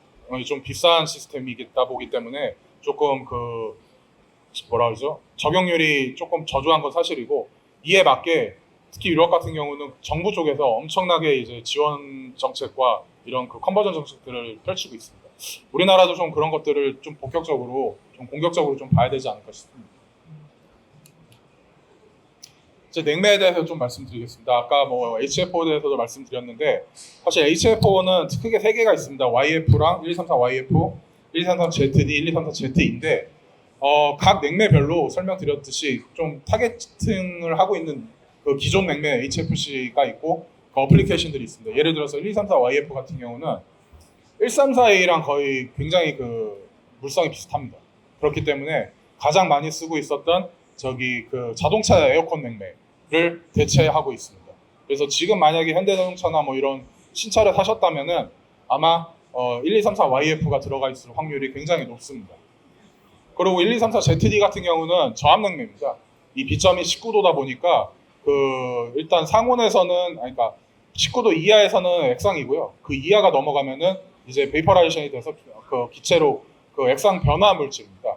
그래서 주로 적용되는 분야가 타겟팅 됐던 게 그 R123번이라고 그 저압 냉매 중 하나인데 주로 적용되는 분야가 이제 터보 칠러 냉동기 쪽에 적용이 되고 있습니다. 그리고 ZE 같은 경우는 이게 약간 포지션이 애매합니다. 이것도 1342를 약간 와 저기 그 저압 냉매 그 중간 단계 정도인데 참고로 저게 B점이 마이너스 19도예요. 그래서 굉장히 좀 애매한 포지션이긴 합니다. 그래서 저것들이 사용되는 것들이 블렌딩 냉매로서 굉장히 많이 사용이 돼요. 그리고 앞에 말씀드렸던 1233ZD는 참고로 A1 등급입니다. 그래서 비가연성이고요. 근데 ZE 같은 경우는 A2L이에요. 근데 우리나라는 잘 아시겠지만 A2L에 대한 등급이 그 일부 레지던셜 에어컨 쪽에만 지금 허용이 되고 있습니다. 그 외에는 미가연성이라는 등급이 허용이 되고 있지 않습니다. 그렇기 때문에 지금 오늘 설명드린 냉매는 저 515B라는 냉매인데 저희 보시면은 이게 설정이 된 이유가 아무래도 히트펌프다 보니까 가장 중요한 요소 중 하나가 물론 COP, 뭐 캐파시티 이런 것도 중요하지만 온도에서 그 냉매의 스트럭처가 깨지지 않고 그 장기에서도 그 안정적으로 갈 수 있고 그런 그 케미컬적인 안정도도 굉장히 중요합니다. 근데 이런 부분들이 좀 히트펌프를 연구하시는 분들 그리고 개발하시는 분들이 고려를 좀 우선순위로 둬야 될 부분이라고 생각을 합니다. 여기 보시면은 크리티컬 템피처가 이건 뭐 109도라고 나왔는데 저희는 뭐 한 110 몇 도까지라고 얘기를 하고 있습니다. 근데 저게 뭐냐면은 저 온도대를 넘어가서 어느 정도 시간 동안 이 냉매들이 노출이 되고 여론에 노출이 되면은 케미컬 스트럭처가 무너지기 시작합니다. 그러면서 크리스탈라이제이션이 되고요. 그러다 보면은 안에 있는 컴포넌트를 다 망가뜨립니다. 그렇기 때문에 냉매 선정에 있어서는 GWP, 뭐 COP 성능적인 것도 중요하지만 이것도 굉장히 중요합니다. 그래서 저희는 보시면은 캐파가 조금 빠집니다. 1342 대비해가지고. 하지만 COP는 뭐 거의 유사한 그 이상의 수준이고요. 하지만 저런 안정적인 측면들을 봤을 때 저걸 선정을 한 이유가 저 크리티컬 템피처 때문에. 그리고 또 하나 보셔야 될 게 차징 용량이 꽤 되다 보니까 가연성 등급도 굉장히 중요합니다. 특히 우리나라에서는. 저희 보시면은 1234ZE랑 R227EA라는 게 들어갔습니다. 저 227EA가 뭐 어디에 쓰이냐면은 소화약제로 쓰입니다. 그래서 1234ZE를 물성적으로 쓰고 싶은데 A2L 등급이다 보니까 저걸 넣어가지고 A1 등급으로 맞췄습니다.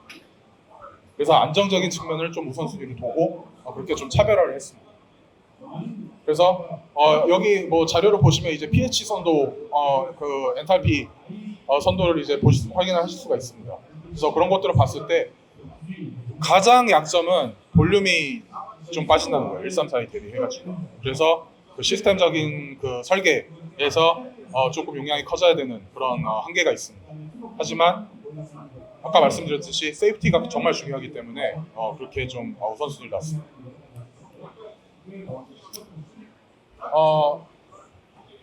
이제 뭐 저희는 이거를 미드 템퓨처 에어리어라고 아까 말씀드렸는데, 그래서 아까 말씀드렸듯이 온도대 80도에서 100도 영역대를 서빙할 수 있는 굉장히 이상적인 냉매고, 사실 이 냉매가 제가 소개시켜드린 이유가 아시아 국가에서 중국 그리고 일본에서 굉장히 활발하게 연구가 되고 있습니다.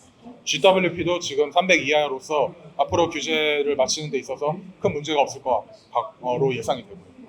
그리고 무엇보다 이제 오퍼레이션 코스트가 이제 효율적인 측면에서도 1342랑 거의 유사하기 때문에 로우 GWP 냉매 측면에서 봤을 때는 괜찮다, 이렇게 해가지고 이 냉매가 지금 선정이 돼서 연구가 되고 있습니다.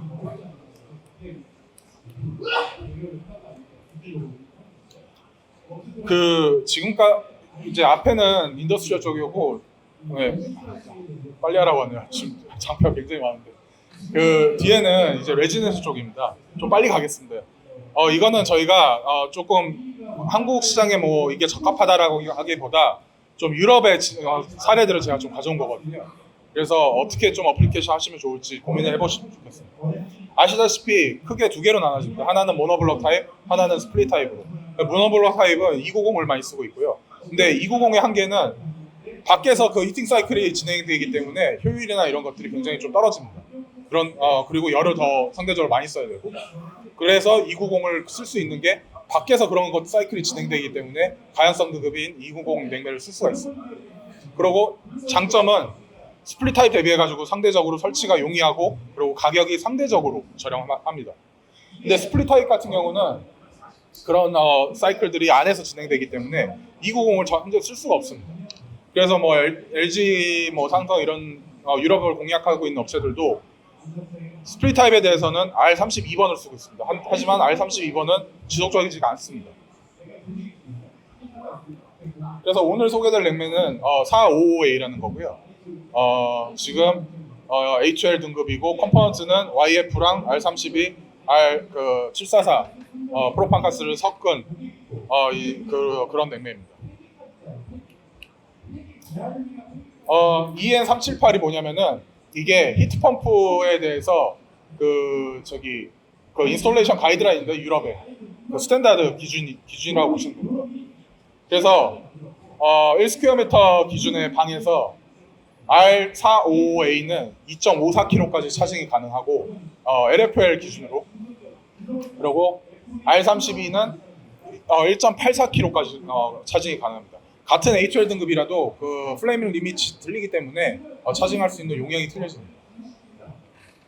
그리고 R455A 같은 경우는 히트 펌프에서 뭐 아까 말씀드렸던 모노블럭이든 스플릿 타입이든 다 커버가 가능합니다. 그래서 290 같은 경우는 아까 말씀드린 대로 그 모노블록 타입만 이제 커버가 가능하고, 32번 뭐 최근에 얘기가 조금씩 나오고 있는 454C 같은 경우는 그 풀스케일로 스플릿 타입으로는 커버가 쉽지가 않습니다. 아까 말씀드렸던 그 플레임 리밋 때문에. 그리고 455A는 전반적인 어플리케이션들을 다 안전하게 커버를 할 수 있고, 마찬가지로 히트펌프의 성능도 중요하고 하지만 좀 안전, 세이프티를 우선순위로 놨습니다. 이거는 왼쪽은 그 현재 유럽에서 F가스 프로포절을 좀 정리한 내용입니다. 굉장히 중요한 내용이죠. 보시면은 밑에 X가 GWP고 위에가 킬로와트입니다. 그래서 HFO 290은 GWP는 당연히 150 이하, 지금 히트펌프 나오고 있는 게 150 이하거든요. 레지던스 쪽에. 그렇기 때문에 다 적합한데, 그리고 나머지 것들의 냉매들은 그 이하 이상의 냉매들은 다 이제 앞으로 불가능하다, 이렇게 보시면 될 것 같습니다. 그리고 타임라인이 모노블럭 같은 경우 25년부터입니다.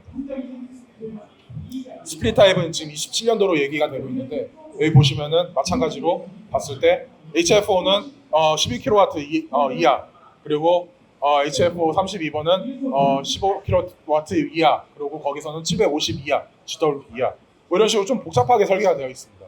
그래서 결론을 이쪽으로 오른쪽으로 보시면은, 일단 290 같은 경우는 스플릿에는 아예 들어갈 수가 없습니다. 그거는 이제 그렇게 종결이 된 거고요. 아웃도어 모노블럭만 쓰고 있고, R32번 같은 경우는 아웃도어 모노블럭에 25년까지 10kW 이상 것만 쓸 수 있습니다. 그리고 27년도 이후에는 사실 뭐 솔루션이 없습니다. 여기. 그리고 4호에는 지금 현재 이런 관점에서 봤을 때 다 오케이다.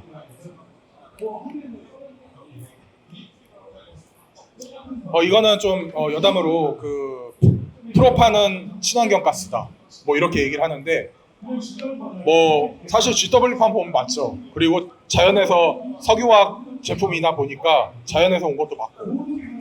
하지만 지금 요새 대두가 되고 있는 거는 정말 친환경이 맞냐?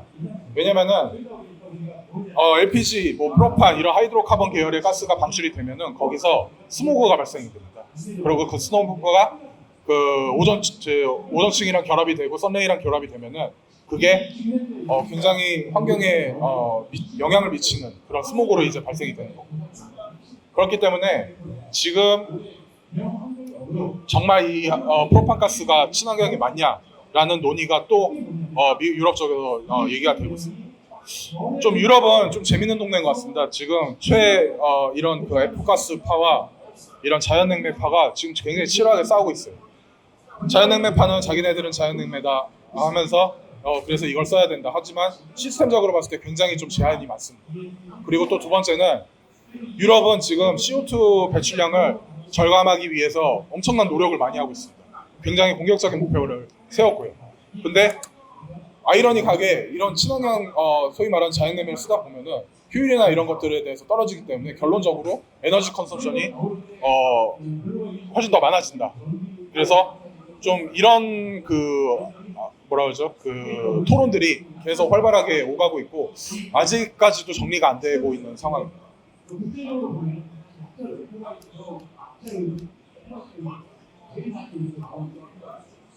그래서 좀 한눈에 정리한 장표인데 이거는 여기에는 이제 컴프레셔를 대입을 했습니다. 하나는 빗자어의 컴프레셔 그리고 하나는 데쿰시사에서 나온 컴프레셔 기준으로. 그래서 뭐 간단합니다. 보시면은 COP 그리고 밑에는 콜링케파, COP 콜링케파로 봤을 때 455A가 이런 카테고리에서 가장 좀 높은 그러한 그 성능을 보여주고 있다. 상호사에 대비 뭐 기타 이제 다른 사용할 수 있는 냉매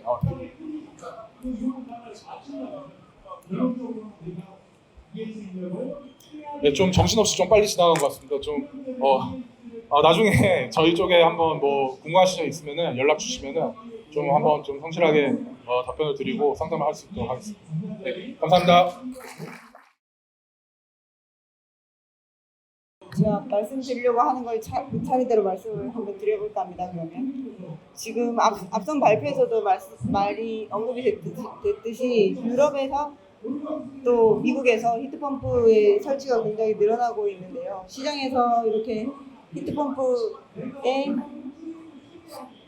이제 수요가 급증하게 된 여러 원인들을 다들 분석을 하시는데 일단은 뭐 인버터나 유량 제어 기술이나 그 서비스가 조금 더 로버스트하고 강건하고 안정적으로 제공되면서 유럽 소비자들이 또 미국 소비자들이 조금 더 친숙하게 생각하게 됐다 이런 것도 있고 또 여름철 겨울철 기온을 보면 많이 덥고 많이 춥습니다. 다른 말로 냉방과 난방 수요 자체가 좀 늘어나가고 있고 기후가 상대적으로 온건했던 유럽에서 필요 없던 이제 히트펌프들이 조금 더 필요하게 된 것일 수도 있고 그런 그런 이유들이 있는 것 같습니다. 지금 보급되고 있는 것들은 다 증기압축식 전기를 이용한 증기압축식 히트펌프들이 이제 보급이 되고 있는데 이제 전 세계 에너지 사용량의 한 50%가 아까 앞에서도 말씀하셨지만 히팅이나 온수 공급에 다 사용이 되고 있습니다. 난방이랑 온수 공급에 사용된 에너지 비율이 굉장히 높은 반면에 거기 대부분이 아직까지는 화석연료로 공급이 되고 있다 보니까 유럽에서도 좀 소비자들을 조금 유도를 하려는 그런 것도 있는 것 같습니다. 그렇지만 그 전기가 공급이 많이 늘어나고 있지만 그 전기를 공급하기 위해서 화석연료를 또 사용한다는 것도 우리 다 잘 알고 있지 않습니까? 신재생 에너지 공급에 대해서 전 세계적으로 노력을 많이 하고 있습니다만 늘어난 부분은 굉장히 적습니다. 그래서 에너지 수요량이 늘어난 만큼 전기 에너지가 늘어난 것보다도 그 신재생 에너지 공급이 따라가지 못하는 실정입니다. 그렇기 때문에 증기 압축식 히트펌프만으로 이걸 해결할 수 있을 것인가 그러한 고민들을 다들 하고 있고 그러한 측면에서 저희가 이제 연구를 하고 있는 게 흡착식 히트펌프 기술입니다.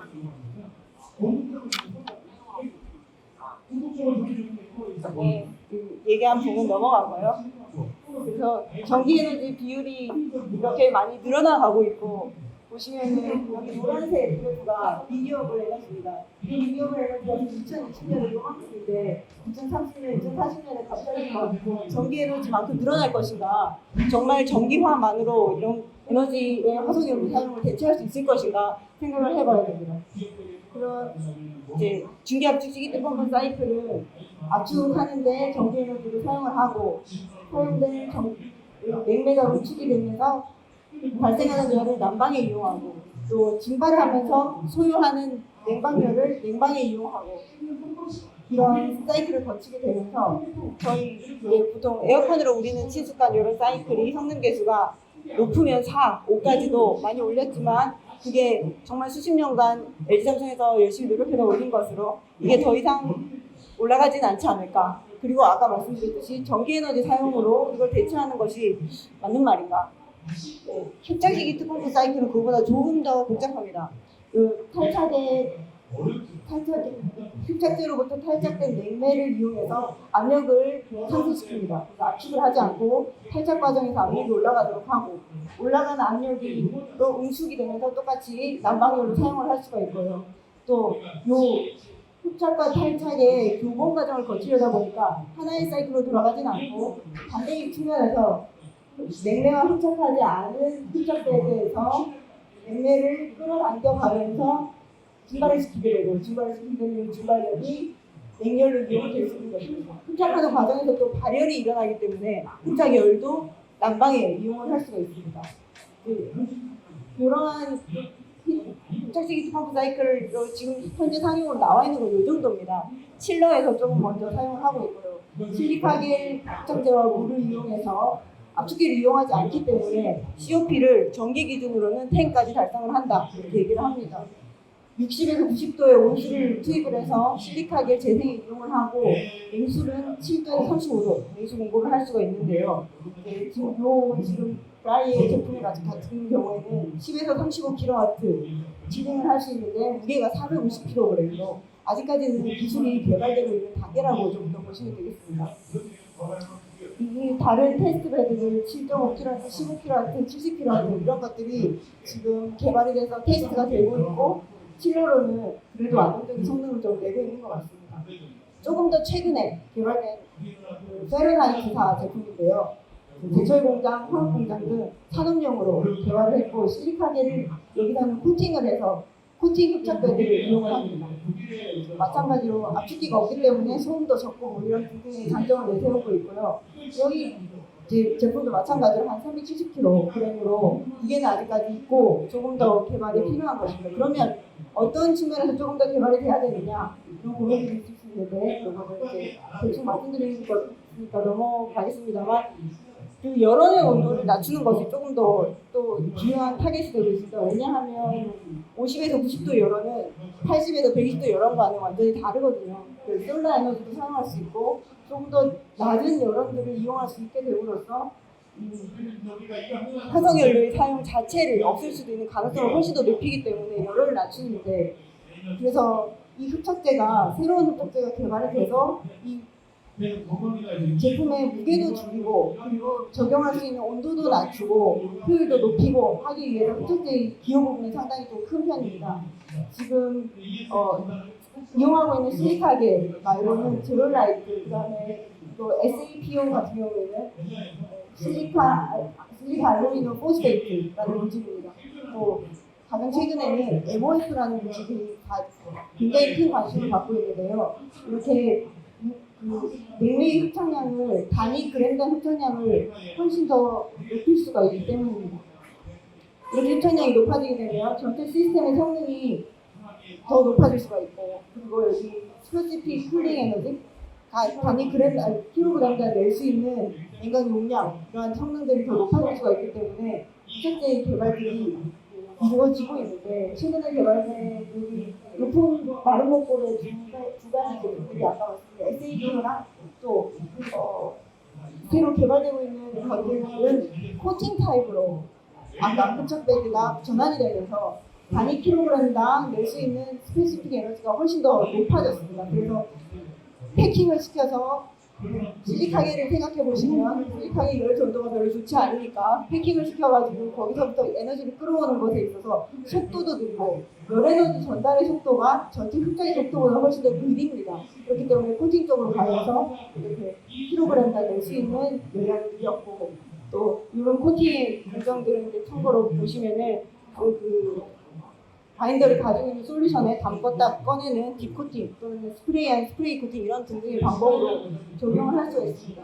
그러니까 페르나이스사 제품의 내부 이제 코팅된 흡착 베드 사진인데요. 이런 식으로 헤드크림처럼 실리카겔이 코팅된 이런 구조들을 사용해서 이용을 하고 있고 최근에는 이런 파이버 구조를 이용해서 열전도 성능을 높이거나 아니면 흡착 핀 구조를 좀 훨씬 더 다양하게 가정하면서 컴팩트하고 열전도 효율이 높은 구조체를 도입해서 흡착 베드의 효율을 높이고자 하는 노력들이 있습니다. 바스프사에서 개발된 마솔라이트라는 제품인데 500g에 1,000만 원 하는 굉장히 비싼데요 지금. 지금 이 제품의 물질 같은 경우는 한 40도에서도 탈착이 가능하다. 이런 성능들을 보여주고 있는 상황입니다. 히트펌프 사이클이 아까 처음에 보였던 것뿐만 아니라 여기 보시면 오른쪽이 로 템퍼러처 솔트고 왼쪽이 하이 템퍼러처 솔트입니다. 그러니까 흡착제가 흡착하고 탈착하는 온도대를 하나를 사용하는 것이 아니라 두 개를 사용함으로써 시스템 자체의 효율을 높일 수 있는 이중 효용 사이클 이런 것들을 도입을 할 수가 있고요. 또는 그냥 로 템퍼러처 솔트에서 나온 냉매를 하이 템퍼러처 솔트에서 흡착을 하면서 내는 열의 온도를 더 높이는 사실은 이제 기존의 케미컬 히트펌프의 개념을 그대로 이제 히트펌프를 리조션 사이클이라고 하면서 재흡착 사이클이라는 이런 이름으로 하고 있고요. 그렇다면 두 가지뿐만 아니라 세 가지도 할 수 있지 않겠냐, 미디엄 템퍼러처 솔트까지 도입해서 이런 사이클을 구성할 수 있지 않겠냐 하는 등의 이야기는 아직까지는 계산으로 나온 이야기이고요. 사이클로 이걸 만들어서 효율을 높일 수 있을까 하는 것은 지금 노력을 하는 와중이라고 하겠습니다. 저희 기계연구원에서 하고 있는 과제 잠깐 소개드리고 마무리를 빨리 하도록 하겠습니다. 시간 안에 맞출 수 있을까? 저희는 온도를 낮추기 위해서 기존의 실리카겔은 물리흡착입니다. 물리흡착은 온도대역별로 흡착량이 리니어하게 달성이 되지만 화학흡착은 화학 반응을 주로 하는 온도대역이 있습니다. 그 온도대역을 한 40도 정도로 낮춰가지고 열원의 온도를 획기적으로 낮춤으로써 시스템의 효율을 정말 우리 더워진 지구에 외기열원을 사용할 수 있는 수준으로 확 낮춰보자 하는 그런 노력을 하고 있고요. 그것을 하는 와중에 그러면 화학흡착 반응기만으로는 부족할 것이다. 그래서 전기압적 압축기 기존 압축보다 효율이 훨씬 높고 그렇지만 여기서는 대부분의 압축을 탈착 반응기에서 하기 때문에 그걸 부스팅하는 역할을 할 수 있는 전기압적 압축기를 기술을 결합해서 이런 사이클을 도입해서 해보자 하는 과제를 시작을 해서 지금 여러 기업들이 참여해서 진행을 하고 있습니다. 네.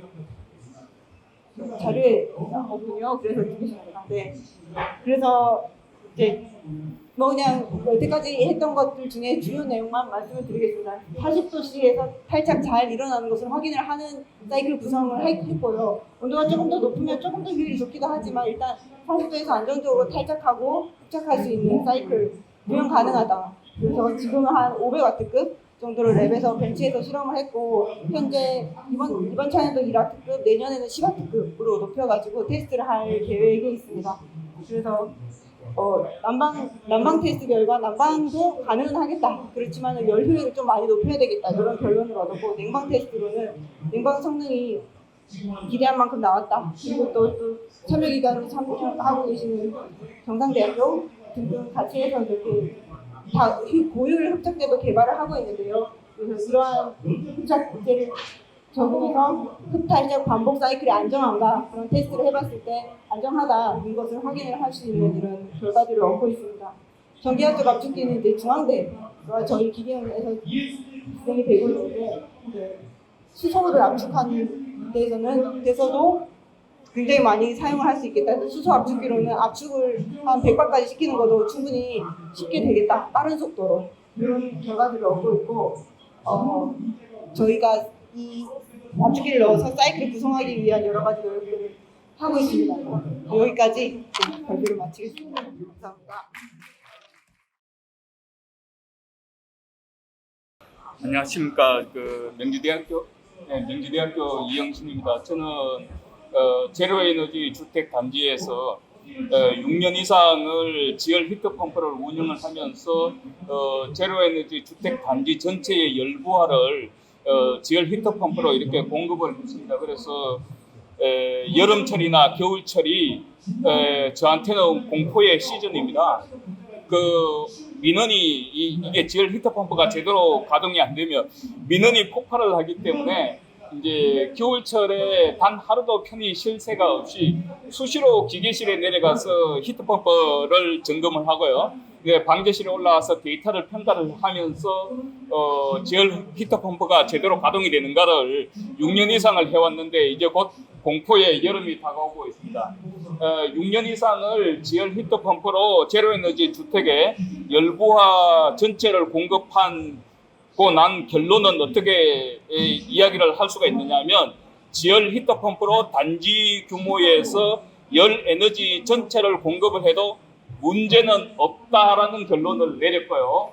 오늘은 여기에 대해 가지고 제로에너지 주택에서 지열 히터펌프를 어떤 쪽으로 최적화를 시켜야만이 이 제로에너지 주택 인정에 도움이 되느냐에 대해서 말씀을 드리겠습니다. 발표 내용은 이렇게 되고요.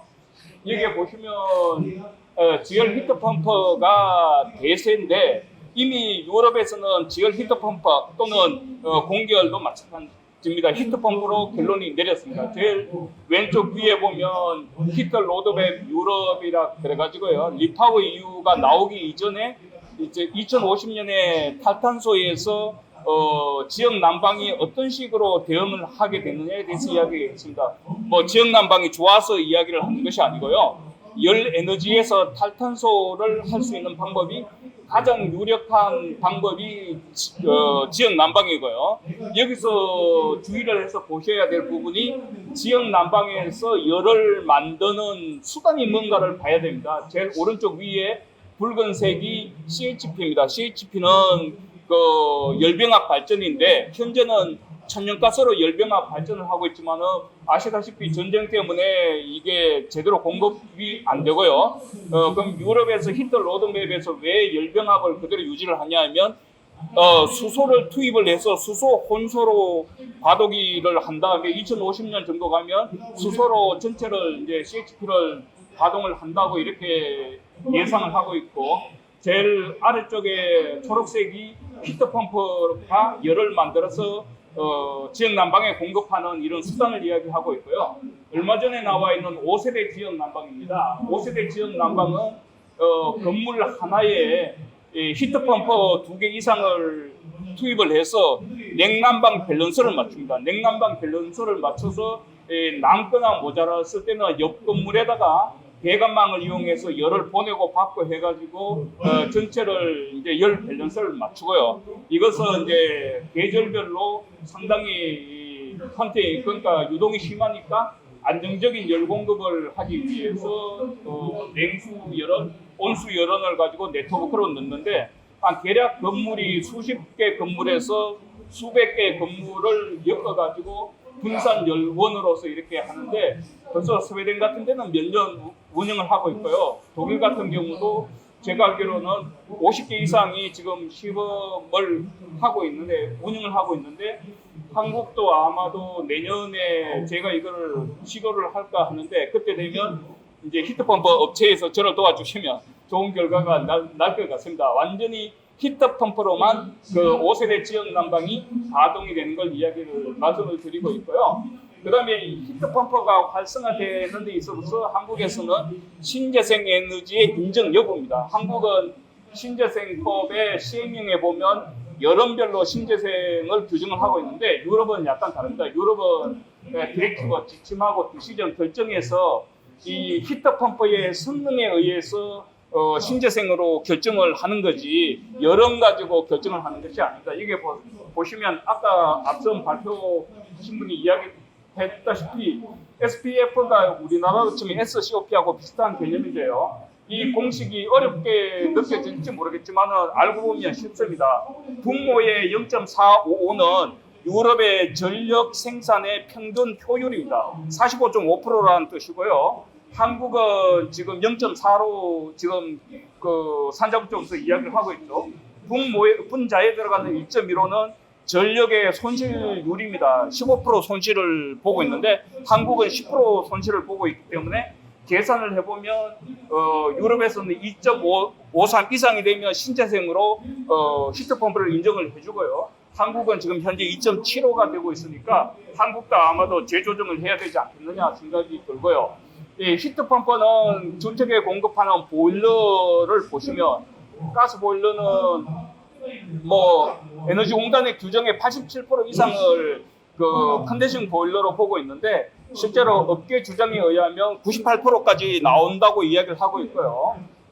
전기 보일러나 최근에 나온 전극 보일러는 99%에서 100%가 나오는데 두 개의 보일러는 투입을 한 열에너지 100에 대해서 아무리 기술이 발달을 해도 100을 넘지를 못합니다. 이게 에너지 보존 법칙에 의해서요. 그러나 히트펌프는 가동 방법이 완전히 다릅니다. 100을 집어넣으면 100에서 에너지를 열 에너지를 뽑아내는 것이 아니고 환경에서 끌어오게 되기 때문에 기술이 발전이 되면 될수록 이게 훨씬 더 올라가는데 제가 이 발표는 그 일기 탄중위에서 이야기를 했는데 이 히트펌프 쪽으로 저는 밀고 있는데 산자부 쪽에서는 이게 피크 전력 그 부하 감소 때문에 시큰둥하게 나오더라고요.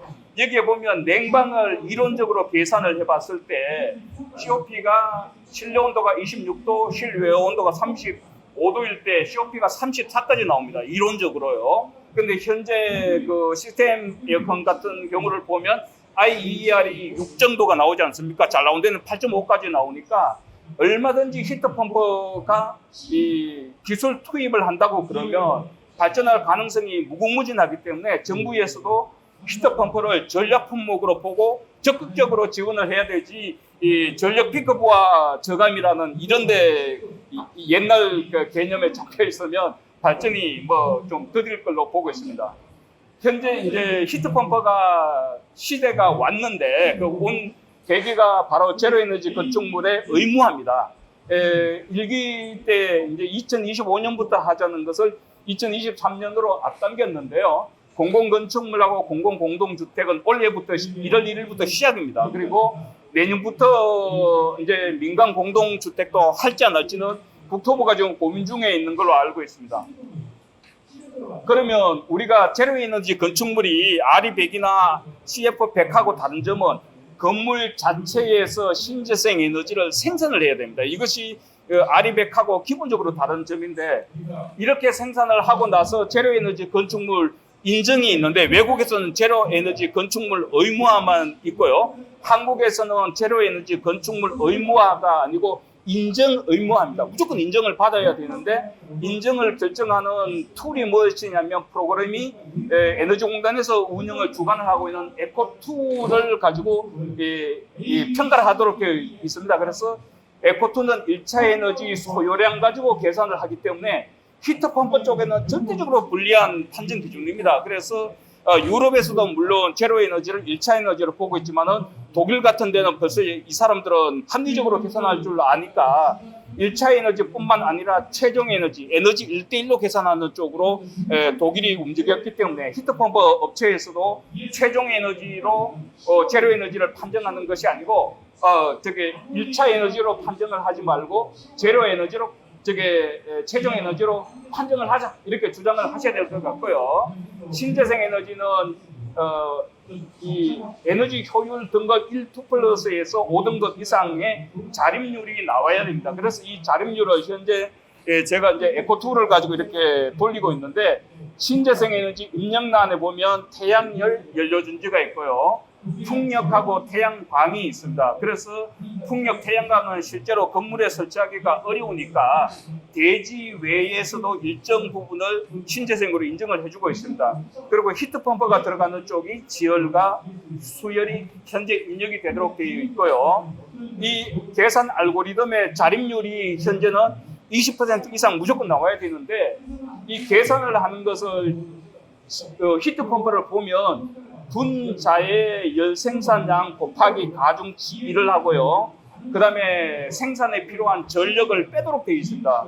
2.75가 일체에너지 환산 계수니까 동력을 빼버리면 분자가 히트펌프를 투입을 했을 때 이 커진다고 장담을 못합니다. 그래서 거기에 대해서 말씀을 드리겠습니다. 이 표는 전문가들이 보시면 금방 아실 수 있을 거예요.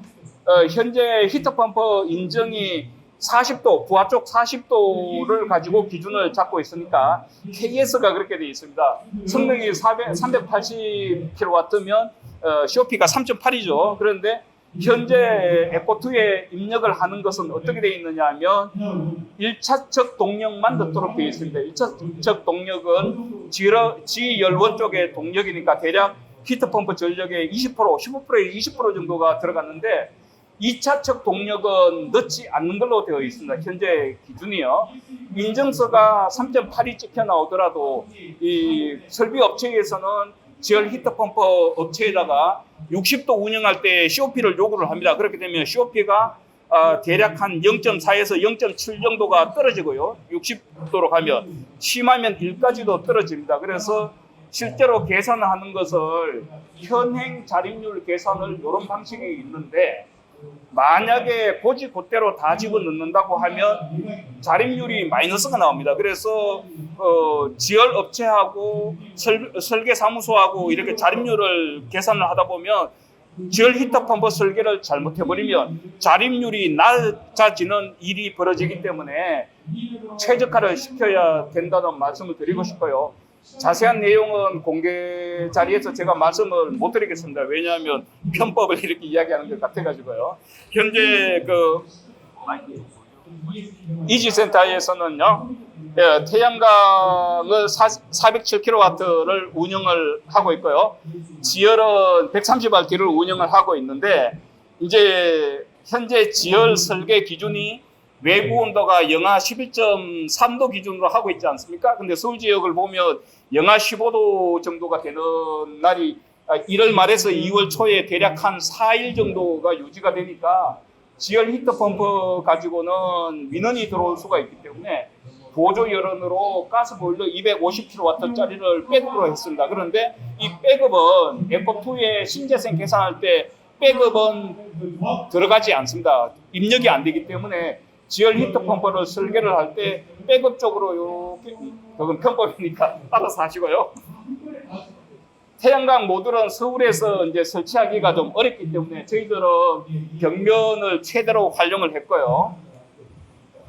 그 다음에 이 지열을 할 때, 지열 히트펌프를 설치할 때 제일 중요한 게 냉난방 밸런스를 맞추는 겁니다.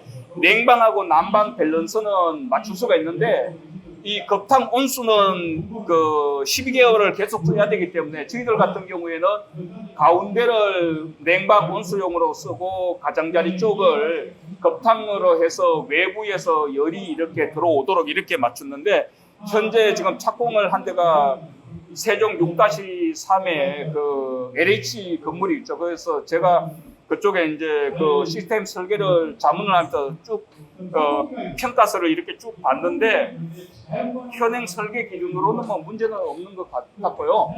기계실을 이렇게 운영을 하고 있는데, 저희들 같은 경우는 지역 난방 의무 사용 고시 지역입니다. 서울에너지공사에. 그런데 예외 조항이 있죠. 열 사용 시설 기준에 보면 신재생으로 갈 때는 지역 난방을 사용하지 않아도 되니까 저희들은 어쩔 수 없이 냉난방 급탕 100%를 열부화를 지열로 했고요.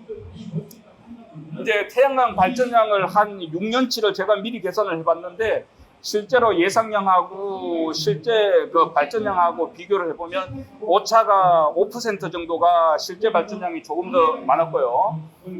그 다음에 저희들 같은 설계 원칙이 태양광으로 발전한 전력은 지열로 전부 다 투입을 해 넣는다. 이렇게 봤을 때 62개월 동안 평가를 해보면 그 태양광 발전량이 지열 히트펌프 운영한 것보다도 30% 정도가 초과를 한 상태입니다. 그래야지 제로 에너지가 되지 않습니까? 지열 히트펌프 운영에서 남는 30%가 조명이라든지 환기 쪽으로 갔으니까. 결론을 말씀을 드릴 것 같으면 3번부터 보시면요. 최소한 그 표준 상태에서의 히트펌프의 COP가 3.8 이상은 돼야 됩니다.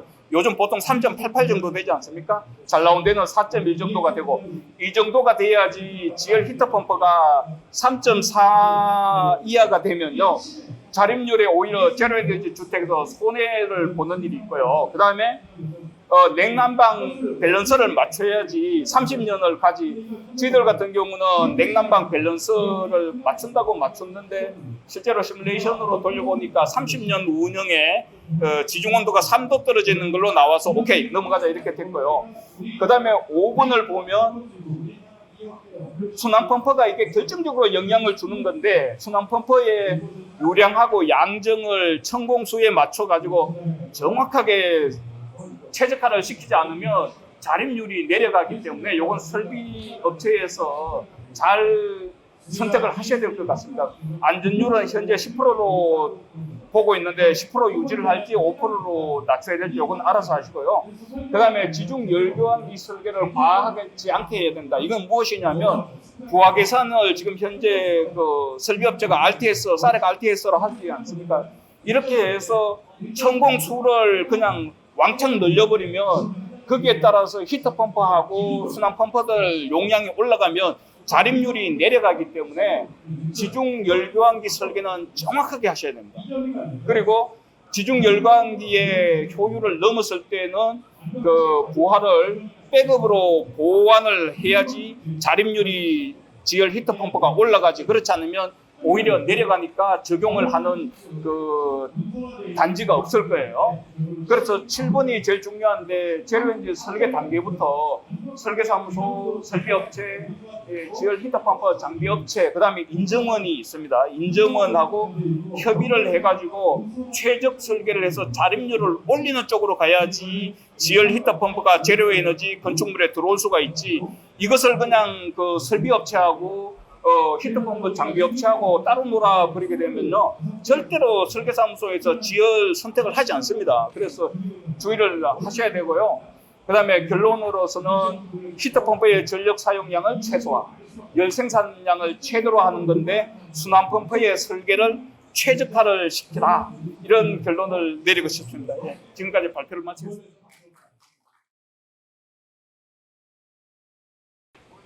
네, 안녕하십니까. 한전 전력연구원에 있는 조종양입니다.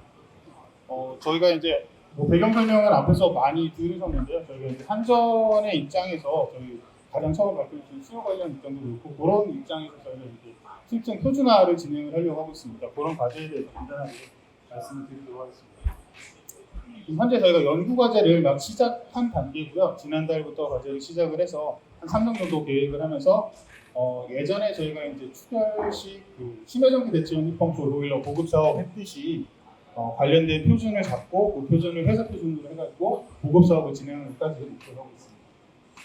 자체적으로는 뭐 간단하게 이렇게 되고요. 기술 동향이나 뭐 현재 나와 있는 제품들은 뭐 냉매를 체류한 냉매를 포함해서 앞에서 다 한 번씩 들어주셨습니다.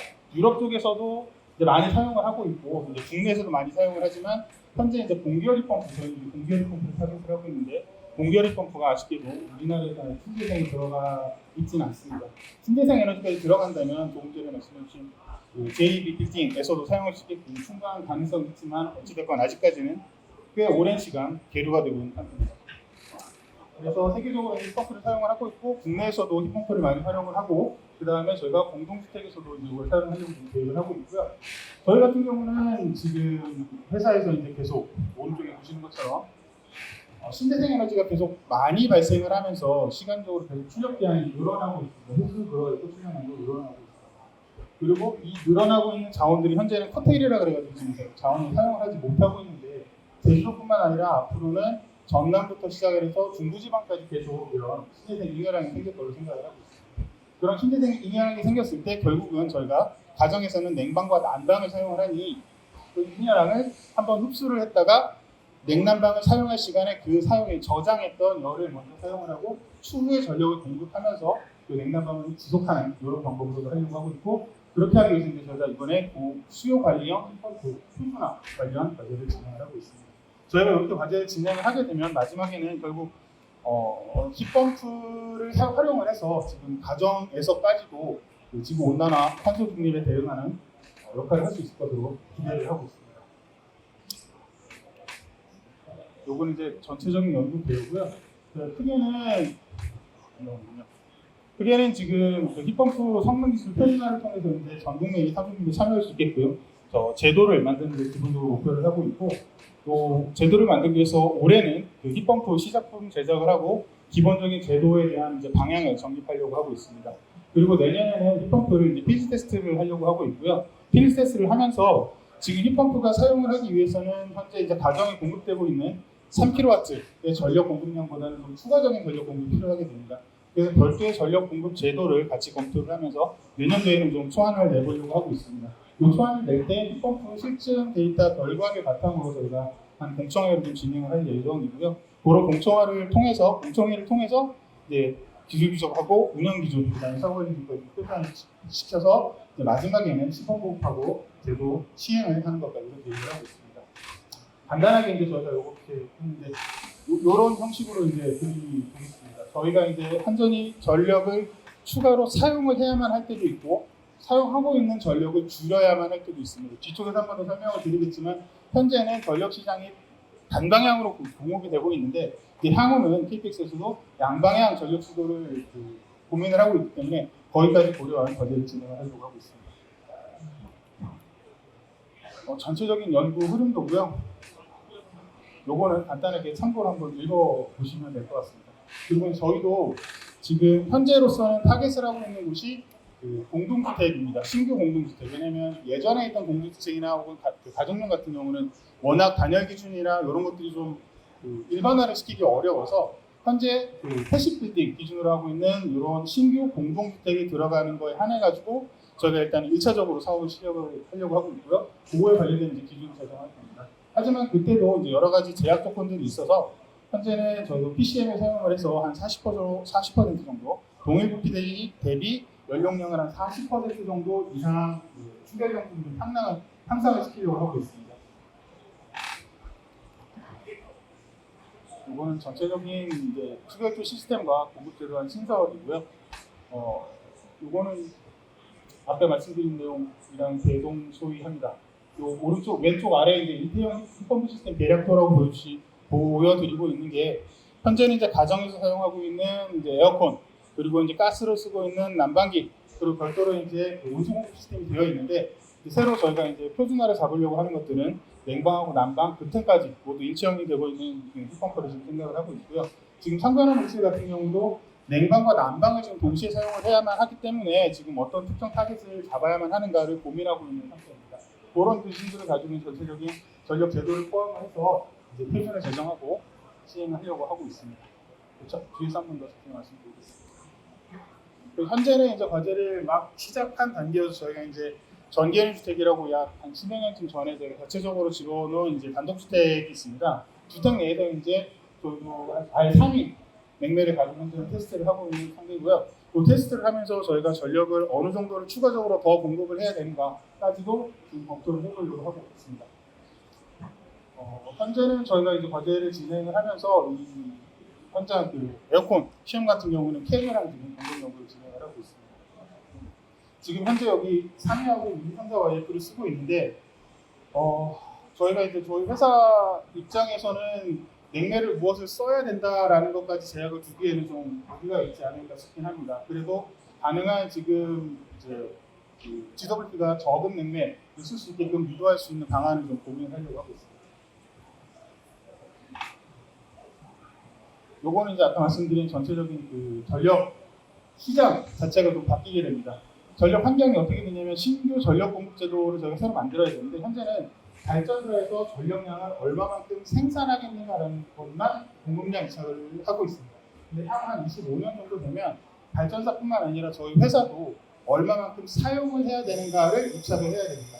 이 사용량에 대한 입찰이 부족할 수도 있고 더 할 수도 있습니다. 그때 저희가 지금 힙펌프를 개발하려고 하는 표준화 안에 수요 관리형으로 쓸 수 있게끔 필요할 때는 더 사용하고 그렇지 않을 때는 덜 사용하게끔 이런 제도까지 포함하는 힙펌프를 개발해서 표준화하려고 하고 있습니다. 요거는 그런 시장에 대해서 그런 시장이 있을 때 이제 가상 VPP 시장하고 동일하게 요거를 제도로 어떻게 운영하고 거래 시장을 만들어야 되는가에 대한 그림입니다. 현재는 지금 저희가 그 VPP 시장이나 혹은 이런 그 실시간 시장이 이루어져 있지 않지만 그거까지 대비를 해서 지금 저희가 계획을 하고 있고 향후에는 이렇게 그 힙펌프뿐만 아니라 이 시장은 전체는 저희 쪽 회사에서 힙펌프뿐만 아니라 뭐 연료전지라든가 EV 하는 차량까지도 전체적인 운영 시스템을 같이 개발을 하고 있습니다. 요거에 대해서는 또 저희 또 다른 연구팀에서 같이 공동으로 연구를 하고 있는 과정이고요.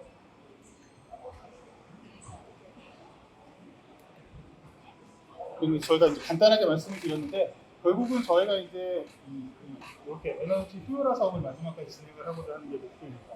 현재는 공동주택에서 만들어진 건설사, 아직까지 저희가 이제 건설사랑 협의를 하지 못하고 있는데 건설사와 같이 저희가 힙펌프를 만드는 표준화를 해놓고 그 표준화된 힙펌프에 대해서 건설사까지 포함을 해서 시범 보고까지 가는 것 전체적인 내용을 생각을 하고 있습니다.